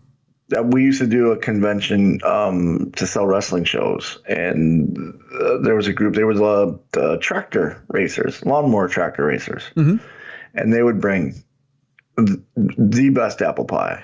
Yeah, and so there's 4 of us there representing the company, and they brought 4 gallons of it for a 3-day event. And by the end of the first day, they only had a gallon left because we drank the other 3. Yeah, and it goes down smooth. Yeah. We were drinking it by like the giant red Solo cups. Yep. You're like, here, you want a shot? And they pour like a normal shot. We're like, no. Keep going. Keep going. Yeah. Oh, good stuff. See, there's so much better stuff in the fall. My buddy James, shout out to James. He makes his own apple pie, and he's perfecting that recipe. Each year he tweaks it, and it's getting better and better every single time he makes it. Really? Yeah, he brought it to us one time before a wrestling show, and we did the full Solo cup, and we all cheers, and everyone takes a sip, and I just slam it, and they're like, "What are you doing?" I'm like, I love it. It's good. Gonna end up on the floor. Oh, I love it though. It's good stuff. Like you said, there's so much more good stuff in the fall. There is. It's. I don't know what it is about that. Well, you know what it is. I know what it is. I mean, it's the harvest is what it is. So during the harvest, you have such good fresh ingredients, and you have people who are getting creative with the recipes, and it's just a better time of year is what it is. So it's an amazing time of year is what it is. It's you can't get stuff like that in the summer, and if you do, you don't want to eat it or drink it because it's so hot outside. Right. But in the fall, by gosh. I remember cold Wisconsin nights curling up with a nice warm glass of apple cider. Oh yeah. With a cinnamon stick in it. Yeah. Being a kid. Yep. Bowl of tomato soup with a grilled cheese sandwich. Whew. Yep. It's the national meal of the Minnesota Vikings Kirk Cousins fans incels that bully on Reddit. Just saying. We'll talk about it later. All right. Yeah. Mom, can I have another grilled cheese with the crust cut and some tomato soup, please? Yep. Can you feel the rant coming? I can feel it. I can't wait. Anyway, let's get back to the story, shall we? Yes. All right. Did a ghost pull this woman's hair? A woman is startled on a ghost hunting trip. You shouldn't be. It's like going to Disneyland and looking for Mickey Mouse. I was gonna say, you're on a ghost hunting trip. What do you expect to happen? A ghost to just appear in front of you, go, "Hi, I'm a ghost. Welcome to your tour. I'm Gary Ghost." Woman. So glad you could come to my haunted abode. Can I get you some apple cider or some pumpkin pie? Maybe I could pull your hair. A woman is startled on a ghost hunting trip to an 18th century manor house. Did she not know she was going on a ghost hunt with her friends? Like, hey, we're going on this trip. She's like, count me in, not asking any questions whatsoever. Okay, I'm in, but here's the deal. No hair pulling, no scratching, and no scaring. But other than that, we're good. I don't want to hear any EVPs. I don't want any clouds or mist. I don't want any of that. I don't want any of them to tell me to get out. No shadow people. Yeah. If I could just sit in the corner and have nothing happen, that'd be great. And it's got to be a corner that's not haunted. It's got to be the only part of the house that's not haunted. That's right. So this woman, she was on her first ever ghost tour with friends, and she was sitting down on a sofa. So she was active. She was ready to go. By gosh, she was involved. Katie, no last name given because she doesn't want her friends to giggle and guffaw at her, or them, was taking a ghost tour in an 18th century Georgian manor house in, I believe this is Wimborne Minster in Dorset, England. The cutest name ever. When she had the oddest encounter with what she thinks was a ghost. She and some friends were in the Grade 1 listed Marley house, built in 1756. Oh, no, that's not haunted at all. Not at all. Nah. Especially in England. No, not at all. Nah. When Katie swore she felt something pull at her hair. "Something just touched my head," she commented in the released video. Another woman responded, "There's nothing behind you." Katie, however, swore she felt something or someone touch her head. Ghost expert Tony Ferguson, who's probably ashamed to be called a ghost expert. Because he's bringing people on ghost tours and they don't know they're on ghost tours. That's right. Who was on the tour along with the visitors, said he filmed the sit down and that the camera would pick up any movement if something really did touch her. All right. Ferguson, who has been hunting ghosts for 15 years, told Jam Press this location has been one he's been wanting to visit for years, and Katie ruined it. No, I'm just kidding. You ruined it, Katie. Everything. I worked for everything to get here, and you ruined it. On that night, we had many skeptics, non-believers, and believers in the group, he recalled, of the visit to the house. And then Katie, who had no idea where she was. Yeah, and then Katie was just bumbling around. Ferguson said Katie was on her first ever ghost hunting investigation and was nervous about the movement she claimed to have felt on her head. You can see it move to the left-hand side of her head, he pointed out on the video footage. The ghost hunter said it was pitch black at the time, but her hair can be seen moving in the video. The group also claimed to have heard loud bangs and the voices of children while on the ghost tour of the home. Makes sense why there's hair pulling. Kids want to play games. That's right. Tell you what, I'll post this in the description of the program so you can watch the video yourself and determine if Katie's a ghost magnet. Or it was just a drafty room. Or yes, if it was just a drafty room. Good call, Bruiser. We move on. This woman says, "I've moved into an abandoned hospital to escape huge rent, and I've seen some scary things." I can't wait. This story's been baffling me, that headline. Like, how high is your rent if to move into an abandoned hospital? I'm assuming the rent in the hospital is going to be just as high as an apartment. Well, we're staying in England, particularly London, where rent's pretty high. Yeah. Yeah. TV producer Aisha says she's experienced paranormal activity in the old hospital she lives in with scary features and creepy rooms. The brave woman moved into the unusual home to avoid expensive London renting. We'll find out how expensive it really is. Trying to find a good house or flat in London to rent cheap seems like an impossible task, but one resident has managed to escape hefty bills by living in an abandoned hospital. Aisha Barrett lives in studio flat in central London with everything she needs, plus reduced rent and bills included. The savvy resident decided to become a property guardian, which enables tenants to be granted cheaper accommodation in return for living under flexible conditions in potentially unusual properties. Aisha... I think haunted is a very flexible... Yeah. I'll say she's got it coming to her. That's for sure. Aisha, as well as 150 other residents, now live in a former hospital with scary features and creepy rooms. How many other residents? 150. I would see. No, I like having my house. Mm-hmm. The freelance TV producer has confessed lots of things have happened to her, and she has seen a person in the corner of her bedroom. The 35-year-old, she's kind of cute too, who used to live in a Victorian workhouse, has been showcasing her home on TikTok and raked in over 7 million views as she shared a 3-part virtual tour. Thousands have rushed to ask questions and comment about the unusual living situation. I wouldn't last a day, one commented. Aisha said, I'm a freelancer. I want to save and I don't want to spend every penny I have on rent. I pay somewhere in between 400 and 700 pounds, so it's a no-brainer. That's still expensive. That's still pretty expensive, yeah. For a room in a haunted hospital. Yeah, with 150 other people. Yeah.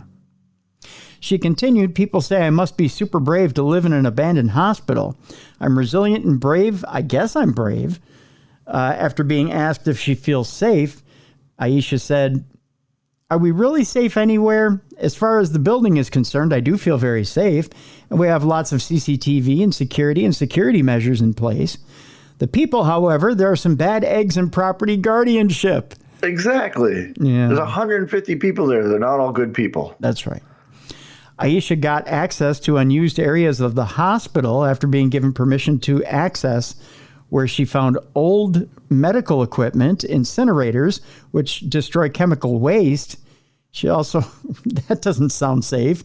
She also showed off general areas where there are boarded up lifts and unused reception area still in place. There is a gated basement, which is locked off and chained up. How bad can it be down here? Aisha said. Probably pretty bad. She described the hospital hallways as her personal catwalk and showed off the cute little garden. Aisha said people padlock their cupboards so others don't steal food. The residents have communal showers, kitchen areas, and laundry rooms. Aisha went on to showcase a few other buildings. The large complex incorporates at least 4 other blocks, just as any other standard hospital would. Each building is connected. That's why there's 150 of us here, Aisha added. Doesn't sound like a good deal. I was going to say, none of this sounds good. No. Social media users flocked to the comment section to share their thoughts on Aisha's living situation, with many divided. One individual said, being a nurse, that would be my personal hell. I would cry every day. But you did make it look pretty. Aw. Another commented, I do admire how brave you are. I wouldn't last a day. A third added, first, I have seen people live in a hospital like this. Cute, but creepy nights, I couldn't. This place is obviously mad haunted, another wrote, but one individual said, this is the dream. And another seemed to applaud the idea. Very interesting, one said. I don't know that interesting's the word for it. No. One social media user added, I'm so excited for doing the guardianship thing. Another added, I looked around a school building once that was occupied by guardians. Their areas were really cute. One commented, that was really interesting. Thank you for sharing. A good use of space and beautiful art. I don't know that that's an ideal living. Maybe for a young person. Yeah, I cannot. No, 150 people in that area? No. No, there's too many. Maybe in the apocalypse, that's a great situation. But yeah, in Walking Dead, they found the prison, so. Yeah, but not in this situation. I don't think so. No, I wouldn't. I would love to investigate it, but not live there. Yeah, exactly. Let's move on. A cardiologist reflects on a near-death research, on near-death research, and it's featured in a new film, which is separating reality from fantasy. I want to thank I want to thank our listeners, by the way, for a lot of these stories that are coming in. I'm trying to remember who sent this one in. I think, was this Aaron who sent this in? I'm trying to remember. But Aaron, Tom, Tony, Heather sent in a story today. Lots of good stories from our listeners. And again, if you have a story for us, tim@darknessradio.com, send it into our email there. A cardiologist who spent years conducting comprehensive medical investigations into near-death experiences confessed he didn't always believe they were real. I thought the whole thing was a hoax. I really did, said Dr. Michael Sabum? Yeah, Sabum. He explained that to Fox News Digital. Sabum is one of several medical professionals and scientists whose research on near-death experiences is featured in Angel Studios' new film, After Death. I believe I saw this movie. Okay. What's it called? After Death. I've heard of it. I believe I watched it the other day. Okay. Yeah, as a matter of fact, I watched the movie, and I think I applied to the studio to have one of their people on as a guest. Okay. Yeah. Although he started off as a skeptic, Sabum's beliefs began to change as he began taking a closer look at these phenomena nearly 50 years ago. He recounted how a psychiatric social worker who had to read a book, it says, on near-death experience. Again, they're not writing very well over at Fox. Although he started off as a skeptic, Sabum's beliefs began to change as he began taking a closer look at these phenomena nearly 50 years ago. He recounted how a psychiatric social worker who had read a book on near-death experiences asked if he would investigate these claims with his own resuscitated patients. Sabum started a 5-year study at the University of Florida, interviewing over 100 people who had been resuscitated about their experiences for his first book, Recollections of Death, published in 1982. The doctor said he wasn't convinced by the transcendent accounts that patients relayed in visiting relatives or religious figures while unconscious, but he was interested in the out-of-body accounts that could later be verified. The part that I was particularly interested in was the out-of-body, or what I call autoscopic, which is a word meaning self-visualization, where they flow up out of their body and say they can see what's going on in the room about them when they're unconscious from a near-death event. That is the part that I felt we could verify one way or another, he explained. Sabum said the majority of the patients he interviewed could only give general descriptions of what they saw during the experience, but 6 patients gave very specific details of things they witnessed going on in the room while they were unconscious. That he was able to verify their medical record or an eyewitness who was also in the room during their medical event, to him, was astounding. And that was what was particularly interesting to me, he went on to say. And I think that the documentation of that part of the experience is the area in which you can separate reality from fantasy. I had originally thought these experiences were hallucinations or delusions or made-up fabrications, but these people were telling me details about what was going on in the room during the resuscitation. And when I knew that they were physically unconscious and near death during the cardiac arrest, he said. The doctor said he couldn't find any explanation for these experiences in medical literature at the time. And I left with a big question mark at the end of the book. But I did suggest that something was going on there that could not be explained and needed for further explanation, he recalled. Sabum recalled how these patients could recall visions they saw of very sophisticated instruments or procedures that were being done in the room at the time. He did a control group study afterward, interviewing cardiac patients from similar backgrounds who had not experienced a near-death experience to test their knowledge of the resuscitation procedures. He found a majority of the control group made major errors in their descriptions compared to the patients who had near-death experiences. While the film he's featured in gives dramatic recreations of the spiritual experiences some patients described having, Sabum does not personally believe these experiences were visions of heaven and hell. The Christian doctor compared these experiences to Paul the Apostle's visions in 2 Corinthians. He says, "My personal belief is that these are not visions of the afterlife," he said of Paul. "They are pre-death visions. They are spiritual visions." Sabin believes his faith convictions about the soul living on apart from the body in the afterlife are consistent with how he interprets these near-death experiences. I don't believe that doctors resurrect their patients. They resuscitate their patients. That's what I always say. So doctors are not going around resurrecting the patients. Biblically, I think that it's a near-death experience, not an after-death experience, he went on to say. Okay. It's interesting. Yeah, I'm curious to check that movie out. After Death, it's called, huh? After Death, yeah. And I got an email. It was quite a few weeks ago, and I saw the trailer for it. The trailer for it's pretty astounding. And if I remember right, Dr. Moody's in it. Oh, okay. If it's the same movie I'm thinking of. And there are a few other dignitaries from that world that are in it. And I shot off an email to the production company, but I've never heard anything back from them. Okay. Which is odd because they sent me the initial email. Yeah, I was going to say. Yeah. They started the process. Mm-hmm. Well, we'll see what happens. Maybe we can get them still on the program and talk to them about the movie, but I'm sure something will come about if they're releasing this article about this guy. You know what I mean? Yeah. Yeah. So it'd be interesting to talk to him and see the movie and see what's going on. Yeah. Let's move on. A couple photobombed by the spirit of a dead soldier in a restaurant that's loved by the rich and famous. That's always terrifying when you take a selfie or a picture and there's somebody else in the picture you didn't expect to be there. Yeah. That's always it's a weird added bonus, that's for sure. Yeah. Like, hello, Civil War soldier. Where did you come from? Yeah, exactly. It says here it's a rare treat to eat in an establishment frequented by the great and the good, but to also find yourself sharing a photo with a ghost makes for a really memorable night, boy, I'll say. That would be memorable, yeah. Yeah.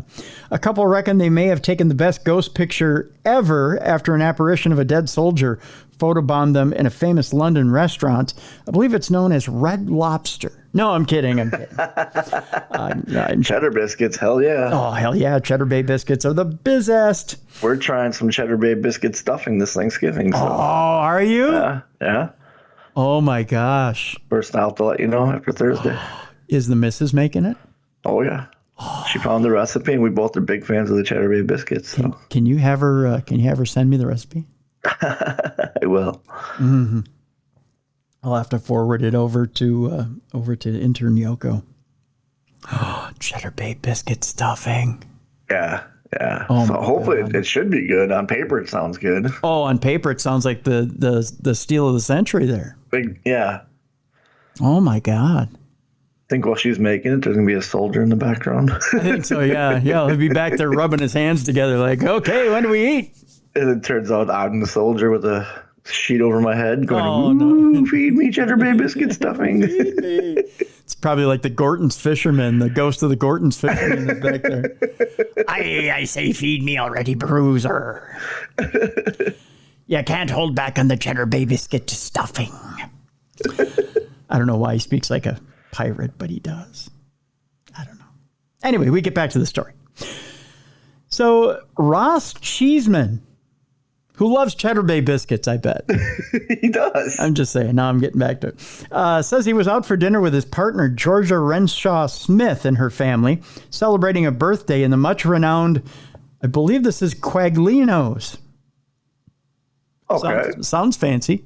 It does. Yeah. Sounds like someplace you'd have to wear sleeves in. You'd have to wear sleeves. I think so, yeah. You know my attire. I don't wear sleeves. Yeah, I hear you. Yeah. You probably, at the very least, but I think if we're going to that establishment, I have to wear one with sleeves. Yeah, you probably. You might have to wear a tie too. I have one. I got one for the wedding, so. No, I know. I'll wear it with my t-shirt. Oh my God. You might have to wear your tuxedo t-shirt that day. Yep. Got one of those too. Yeah. Got three of those. Well, do you have the tuxedo? Well, but they don't have sleeves though. What about you got to get a tuxedo long t-shirt, buddy, for when you go to Quaglino's. I'll pick one up. Okay. I'll make sure it has sleeves on it. Okay. Good. So they're at Quaglino's, whose guests have included everyone from Queen Elizabeth II to Elton John. So it's a high class joint. Yeah, it's full of queens. Cool. Yeah. Oh God. But Ron and the rest of the family got a huge shock when they looked at a selfie that he took of himself in Georgia as a spine-chilling figure appeared to hover in the background, and it looked like a translucent military man in uniform. Okay, that's pretty cool. Yeah, I'll show you here in a second. Actually, I'll show you right now. This actually looks like the Mummy. Oh, yeah. Yeah, it does, doesn't it? It looks like the Invisible Man. It does, yeah. And like, if you look, he's not looking at her, he's looking over her. He is, yeah. He's like, hello. Yeah. Yeah. Oh, a photo, thank you. Are you going We're going to have some Quaglinos. Quaglinos. I love Quaglinos. You can eat the cheddar bay biscuits. I have my sleeves. Let's go. I'm wearing sleeves. The party had been happily sipping champagne and tucking into oysters. Oh, how proper. During the get-together, but when 35-year-old Ross snapped the selfie of himself and his girlfriend, who's 26, oh, he got a young one. Yeah. There you go, buddy. The mood changed. Ross claims the snapshot left waitresses and the restaurant manager spooked as they had never seen anything like that before. But the dad of one believes it is to be a fitting place to encounter a ghost, as the eatery has a long and storied history. The restaurant dates back to 1929 and was a favorite among celebrity A-listers, as well as a string of royals, having played host to Judy Garland's wedding reception in 1969 and enjoyed Prince Harry as a regular in recent years. The couple, who have been together for 4 years, hope to revisit the restaurant again soon to try and recapture another eerie photo. Ross from Bristol said, I flipped the camera on my iPhone open to the front-facing camera to take a selfie of me and my partner. I had taken 1 or 2 photos that my partner wasn't happy with, of course. That's always the way. Swipe, filter. That's right. That's always the way, buddy. So I took another. This was the picture that, when we looked at it, revealed what looks like a ghost in the background. I think the ghostly figure looks like some sort of ex-military man with broad shoulders and uniform, looking over the shoulder of me and it says of me or my partner. It looks like it's over your partner's shoulder, not you. Yeah, it looks like he's looking over her. Right. It looks see-through as you can make out a spine and ribs. I think it also looks like he's got some sort of headband or hat on. I showed it around the family and we were all amazed by it. George's family thought I had doctored the photo, but then realized that's impossible given the time taken between... You doctored that photo in the last minute. It took you to walk from over there to over here. Yeah, right. He says it's impossible being the time in between taking it and showing them the photo. He says, I have absolutely no explanation for what it is that's behind us. We then show the waitress and the waiters and asked if they had ever witnessed anything similar. All the waitresses and waiters were spooked. They even took my phone and showed it to the manager, who came and spoke to us about how spooky it was. But did the manager knock anything off the bill? That's what I want to know. I was going to say, did they get their meal comped? Yeah. The image was posted online and has received more than 1,600 likes, 200 comments, and 144 shares, with many commenters saying they were amazed by the selfie. One person said, absolutely incredible picture. Another put, it's a soldier. Can see the camouflage coat and backpack. Wow. Well, another wrote, wow, amazing catch. A soldier with a beret and glasses. And another said, this pic gives me chills. Ross is a quality assurance inspector for an aerospace company, wonders if it's to do with the old location of the restaurant, as there was a spooky cabinet next to them, and said it's an old restaurant that's been around since the 1920s. We were sitting next to a cabinet with a glass front, which contained multiple very old pictures of the founders of the restaurant. Oh, Bruiser. Okay. I saw a beret with sunglasses. It's curious, like, this is the first paranormal experience, according to the staff, it sounds like. Yeah, and I'm wondering if this is light refraction of... now that he mentions the cabinet. A picture on the wall, yeah. Yeah. He says, I've not done an extensive amount of research on the restaurant, but I do know it's very old and has housed guests such as the Cray twins and the Queen. So it's a very fitting place for a ghost. Ross, who isn't even sure if he believes in ghosts, says the photo does make him question whether the paranormal does actually exist. Since capturing the image in 2021, he claims family members still bring it up today, and many online have come to share their amazement at capturing the best ghost picture ever. You know what? I'm going to post this one too. Okay. The reason being is, although we all aren't there to see it, this looks a little too clear. Yeah. Almost like it might be a refraction off of something on the wall. Now that I found out that what was next to him, I want to go through and see if you know. Yeah. But I think you're right. I think it's light refraction because of the cabinet and the pictures and whatnot. Yeah. And in the picture too, you can't see what he looks like in the picture, right? It's just her. No. It's a zoomed in on. I just showed you the zoomed in photo. I have a full photo here. Here, I'll show you the full photo. Let me get to it here. Here's the full photo. When you see the full photo, it's less obvious. Yeah. See, and if you look over her shoulder, like in between the two of them, there's light coming from there. Yep. Which could be bouncing off the cabinet. And now that I do look at it, it looks like it's what looks like his ribs and all that is the shape of a cabinet. Yep. Yep. I think this is light refraction. Yeah. Yeah. I'll post this. Do you see the light right in between the two of them? Yeah. And then now that you know there's a cabinet there, look at the ghost, quote unquote. Yeah. Yeah. It's got that square shape, doesn't it? Yeah. Which can be confused as a soldier because of the way they stand. Right. Yeah, it definitely could be a light refraction or some sort of odd.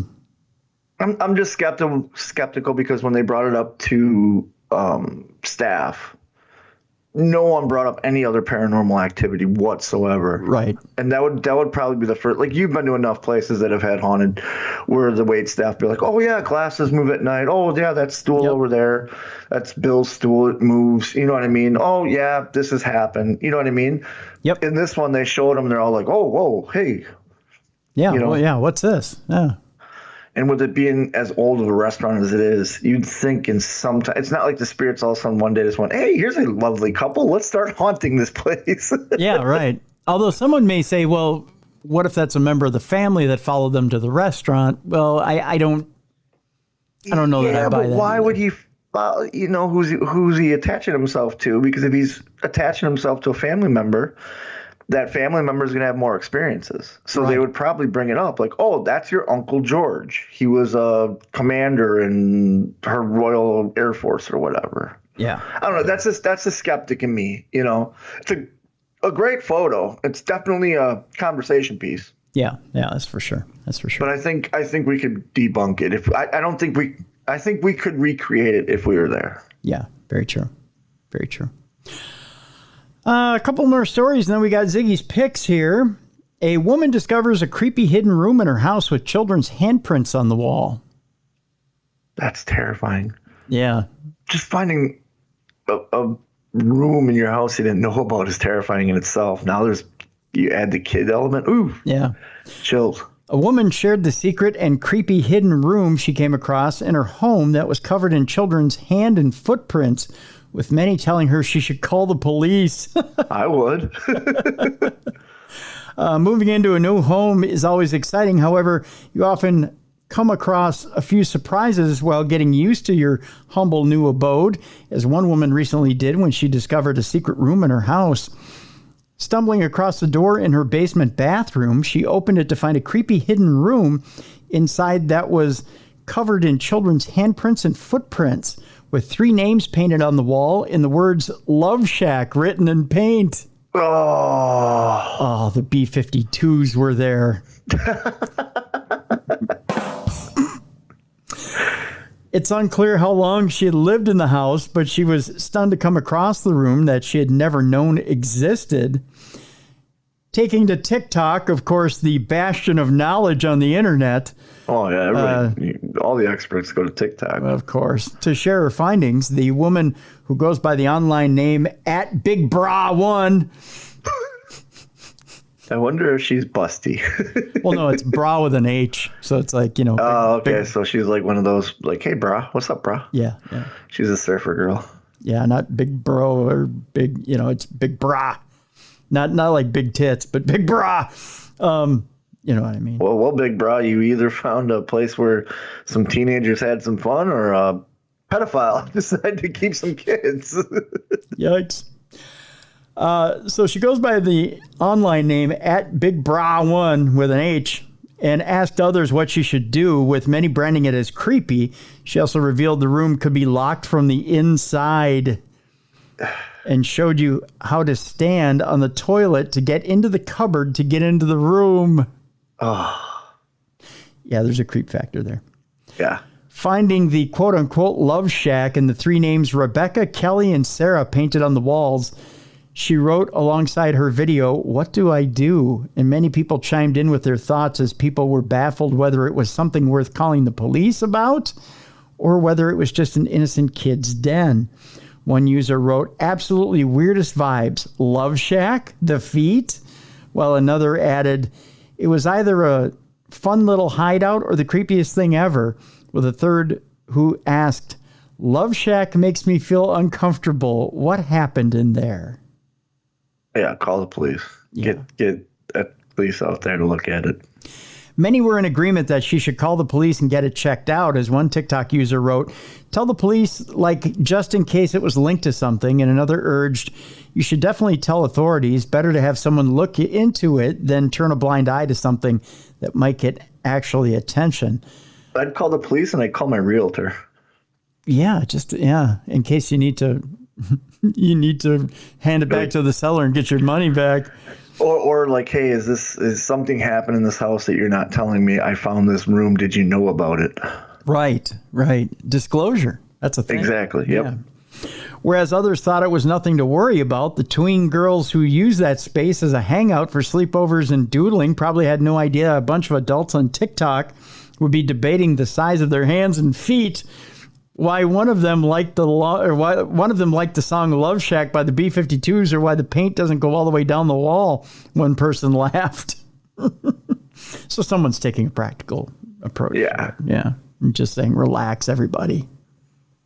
Chill out, get it checked out, see what happens. I would get it checked out just to clear my name, you know? Yeah. There's probably if something did happen, you know what I mean? Probably 3 missing kids from that house. Yeah. So, yeah, you want to be cleared. Well, former owner could have been John Wayne Gacy for all we know. It's true.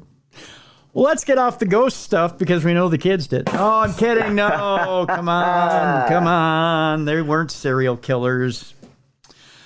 Let's go to the Amazon region, shall we?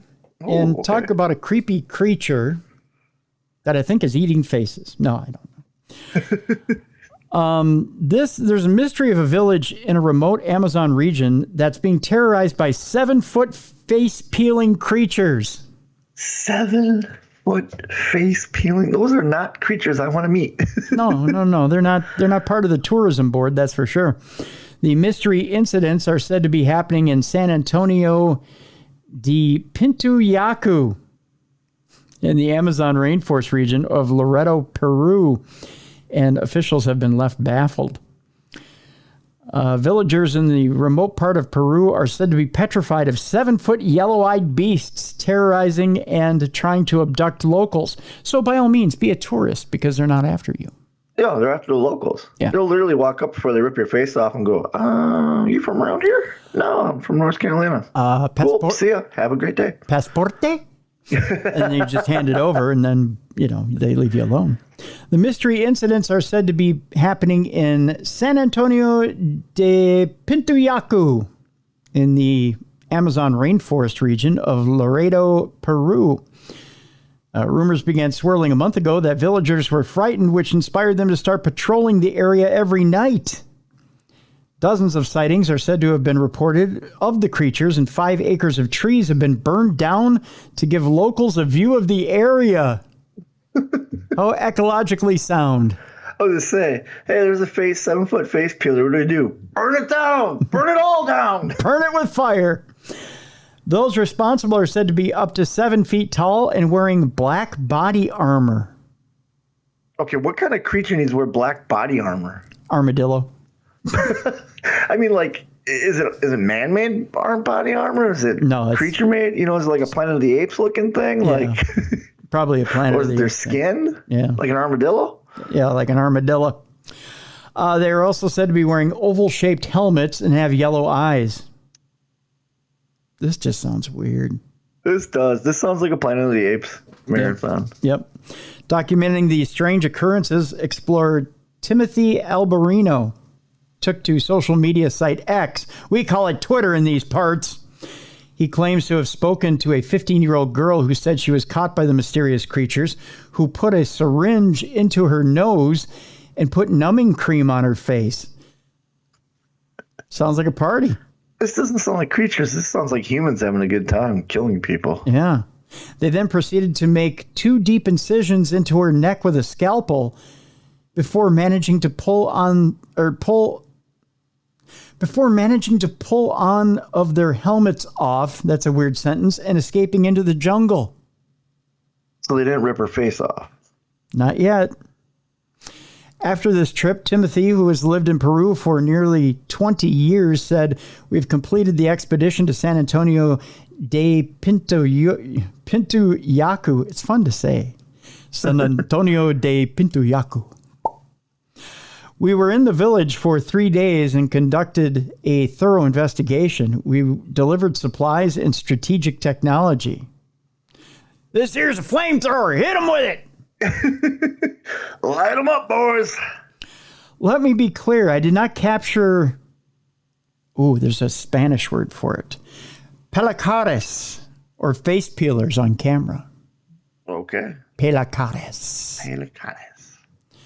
I'm here to capture the pelacares. I still think it's humans. It sounds human. Well, as Bigfoot said to find out how to arm himself, cover himself in armor, and figure out how to get syringes to numb people's faces. So he can peel them off with a scalpel. Yeah. That sounds like an awesome movie.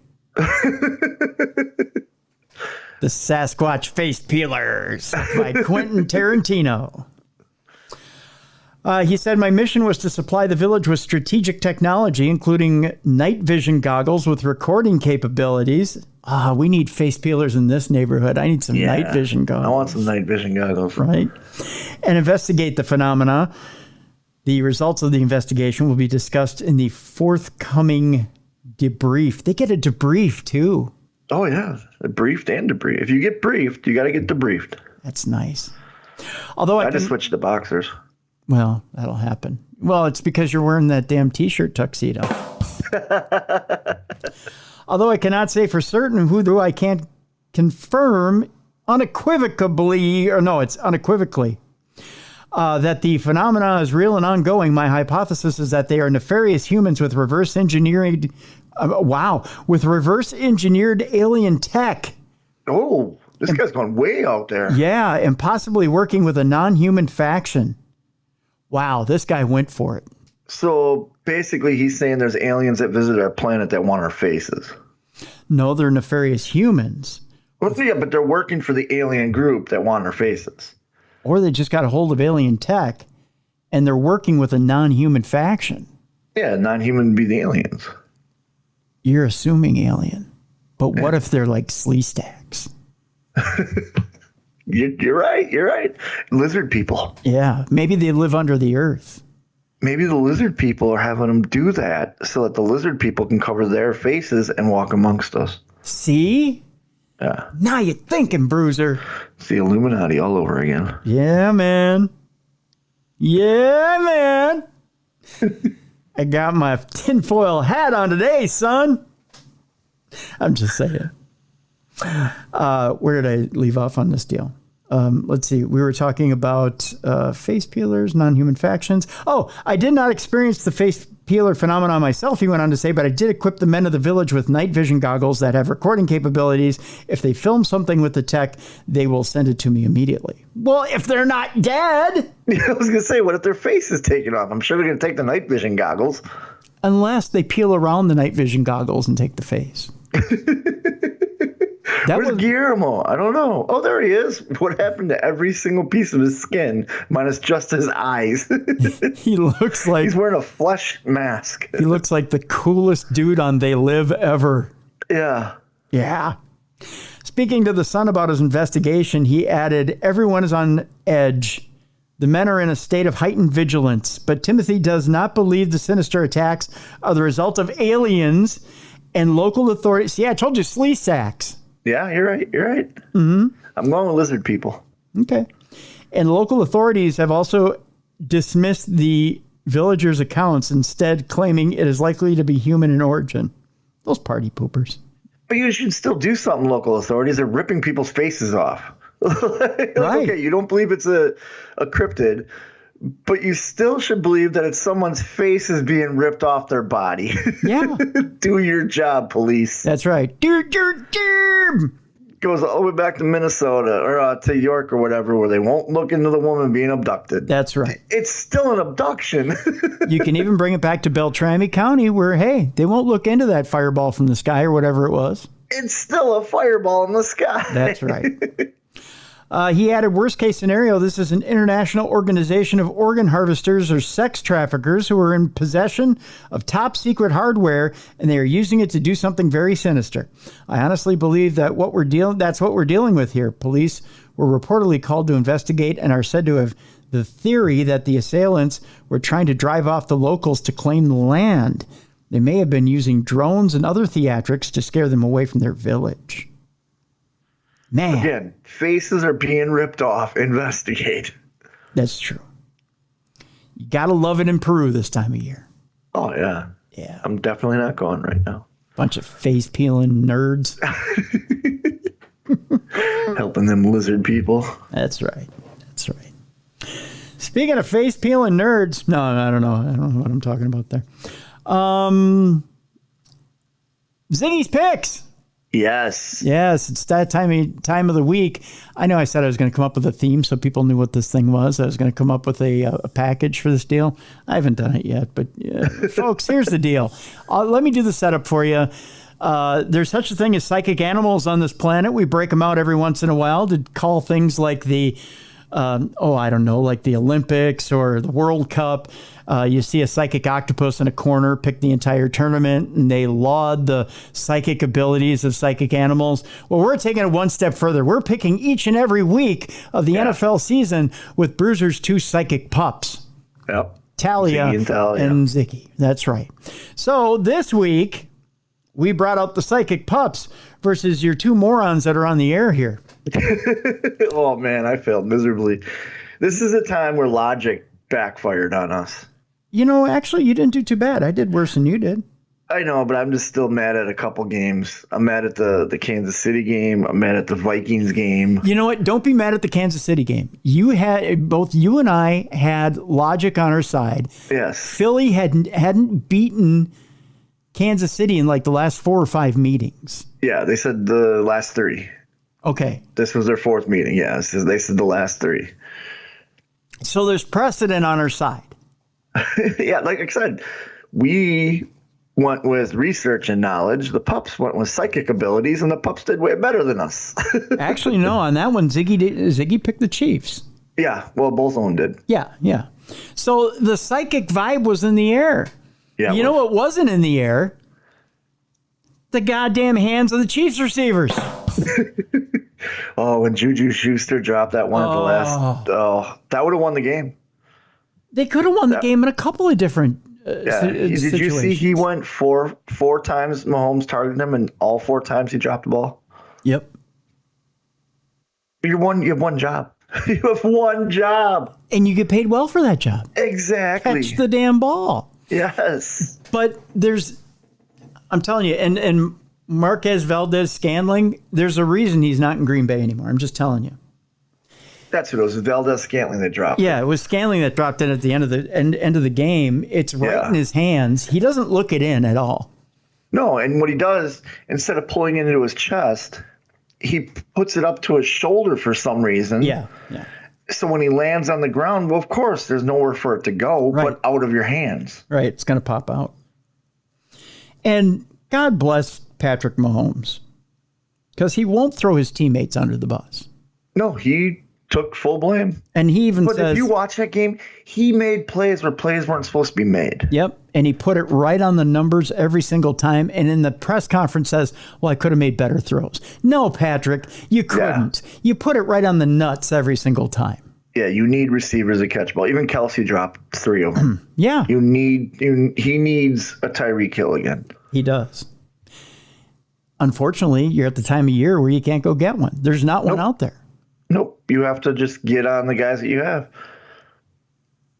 Valdez-Scantling is not a terrible receiver. He's a good B receiver. He's a good down under receiver. You know what I mean? Like, he's not your primary receiver, but he's a good third guy, third look to go to. But they need the guy. You can't go deep with him. They need the guy, and they don't have the guy. Yeah. They could have went out and got a guy who could have potentially been the guy earlier in the year, and they didn't. Yeah. They could have drafted the guy.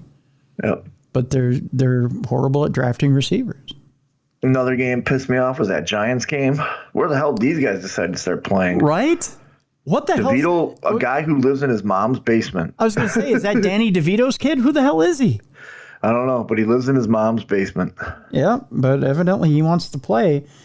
In Cleveland, it's you know what? This is a season of rookie quarterbacks and backup quarterbacks. Yeah. You had Rodgers go down, which I'm wondering is Kirk going to be pissed off at Rodgers if Rodgers comes back in December? Is who going to be pissed at him? Kirk Cousins, your boy. Or do you think Kirk's going to be like, I can get back if we make playoffs? Here's why Kirk's stupid. Because Kirk didn't follow Rodgers' rehab program or his surgery. Oh, he got the regular surgery. He didn't get the experimental one like Rodgers did? Rodgers said he didn't. That he didn't follow his lead. Why wouldn't you? Look at Rodgers. Because Cousins is a dumbass. That's why. True. But anyways, you had Rodgers go down, so Zach Wilson goes in. Mm-hmm. Deshaun Watson's gone. They brought in that rookie quarterback for Cleveland, and he did a hell of a job. Dobbs got traded from first he was in Arizona doing really well, got traded to Minnesota, starts leading Minnesota to something you guys haven't had in forever, a good quarterback. Well, you know what I mean? It's amazing. CJ Stroud out of nowhere is going to be the league's MVP. I feel like Dobbs proved me right with you on Sunday night. And that's this. There's a reason why he hasn't started around the league, and he showed it Sunday night. You think so? You don't think it was your defense dropped the ball? Nope. Okay. The Denver defense turned it up on him, and he showed. They did, but your defense didn't turn it up, I didn't think. No. It wasn't our defense. Okay. Wilson's going to perform. Yeah. That's just all there is to it. And the fact of the matter is eventually he's going to move the ball, and he's going to be clutch. The fact that offense moved up and down the field and our defense only gave up 21 points. True. Pretty damn good. Yeah. That was a bend but don't break defense. And they did their job. Who didn't do their job was our offense. And they just didn't. They got down into the red zone and choked. First of all, Madison choked big time. He might have had 18 carries for 81 yards, but it's time for him to go. He's not a starting running back. Yeah, I remember you saying that. Yeah, he's done. And he's the backup too, right? No, he's the starter. He's your starter, okay. Mm-hmm. And it's time to rotate Chandler and Wongwu in and let them run. But the other thing too is that Dobbs is fine when he's got time. He's a great quarterback when he's got time. Every quarterback in the league is great when they have time. But when they started dialing up different blitzes and different looks and things that, and the line started to collapse a little bit and didn't give him that time, he looked different. I noticed, and I don't know if this is because he doesn't know the offense yet, but he didn't audible out a lot. That normally when they're blitzing as much as they were, Yeah. that's what happened with Philadelphia. Is Kansas City put the pressure on and Jalen would audible out of it. Well, keep in mind at 15 seconds they click off that communication with the coach. Yeah. So I don't. And again, you're right. He doesn't know the playbook. Yeah. So he probably has a play he can audible out to, but he's probably not familiar with it. Yeah. So yeah, they got him. Yeah. And they solved him. And will he be better in the future? Sure. But I just think that he's not going to have enough time. Okay. That's going to be what's going to happen. He's not going to have enough time. Okay. And you've got Jaron Hall who's sitting there, who has had enough time, who knows the system, who knows how to audible out. And if you're making a playoff run, because remember, this is a rebuild. This isn't a rebuild. This is a competitive rebuild. And there's playoffs in the horizon. Yeah. I don't think Dobbs plays more than a game or two if they lose again. I disagree. I think Dobbs is their future. You watch. I think he's the future. I think he's got a short I do have to say leash. this. If we're talking about future quarterbacks, Panthers got to get rid of Bryce Young. And I don't think Jordan Love lasts too long in Green Bay. Really? Oh, that game on Sunday with Green Bay. Oh. Yeah, Love is good. Love is good until it comes down to scoring points. See, I disagree with you. I think that Love is just fine, and it's not him. It's not him. It's his receivers. And they say that. They say because he's got young receivers. He's got young receivers. Yada, yada, yada. Christian Watson was never that good. If you remember, was it 2 years? Last year? Very first game of Minnesota. He dropped All you do is catch the ball. That would have changed their whole season, and he dropped it. Yep. He doesn't catch the ball when it's but Love doesn't put it in there like Rodgers does. Oh, well, but you're comparing apples to oranges. Well, I am. I just But Love I don't like that they're giving faith in some of these quarterbacks that don't deserve it right now. Oh, I don't know about that. Love is from now, when you watch him now as compared to the beginning of the year, he's really progressed. And he's seeing the field, he's reading blitzes. He's putting it on some of these receivers and they're dropping it. Yeah. But he's accurate. Yeah. I'll tell you this right now. If you were to, and you're going to laugh at me when I tell you this, you give me a choice between Love and Dobbs, I'm taking Love. You know what? I would too. You're right. I would too. Yeah. Because there's more poise in the pocket. And this is what Dobbs doesn't have right now. He doesn't have poise in the pocket when the heat's turned up. Yeah, he's got happy feet. And that's why he's not starting in the NFL. Yeah, his problem is he tries to be like a Michael Vick or a Cam Newton, and he's not a Michael Vick or a Kyler Murray. Yep. And he's not them. Yep. He's just going to get hurt doing that. Yep. And that's why I think Jaron Hall starts. Is he the one that got the concussion? Yeah. And you barely got to see him. I know, because he had a concussion. Well, because he got a dirty hit. It was not dirty. That was dirty. Now you're sounding like a Cowboys fan. Nope. Go watch that play again. It was helmet. You're sounding like a Cowboys fan. Helmet to helmet, Bruiser, and then he hit the turf. Go watch it again. Was there a flag? No, because they didn't throw it. Exactly. You're in Atlanta. Doesn't matter. See, you're sounding like a Cowboys fan now. Go watch it again. I'll send you the play. You'll see it. I'll send you the play. Send it to me all you want. You're sounding like a Cowboys fan. It was helmet to helmet. That was the reason he had the concussion. His head barely hit the turf. It hits the turf, yeah. Barely. But if you look back at like Deshaun Watson's other guys' concussions, their head barely hits the turf. You've hit the mat harder than his head hit that turf. Yeah, but I'm not a pussy like this guy. No, come on now. No. That was a dirty hit. It was not. And there were other dirty hits in that game. Nope. You sound like a Cowboys fan. There were fines. Our team didn't lose because we suck. No, I'm not. Well, they won beat that Atlanta game. too, didn't they? Yeah, they won that game. But there were also fines after that game on the Atlanta different defensive players for dirty hits. Okay. Yeah. Okay. Yeah. Anyways, how the pups do? All right. So doesn't want to see you sound like some of these Redditors in the Vikings room. Don't want to watch the tape. What's the puppies doing? I'm waiting for my mom to bring me my tomato soup. All right. So Ziggy this week was 6-8. And slid a little bit this week. Talia is back on track, 10-4. Bruiser is 9-5 this week. I was 8-6 this week. I told you I'd only have a couple of good weeks and then I'd fall off. So, with that, the overall results, Ziggy is at a 531 percentage, 86-76. By the way, we've done exactly 162 games, which is a major league season. All right. Yeah. So Ziggy's at a 531 pick percentage. Talia's at 90-72, which is a 555 pick percentage. Bruiser is at 96-66, which is a 592 pick percentage.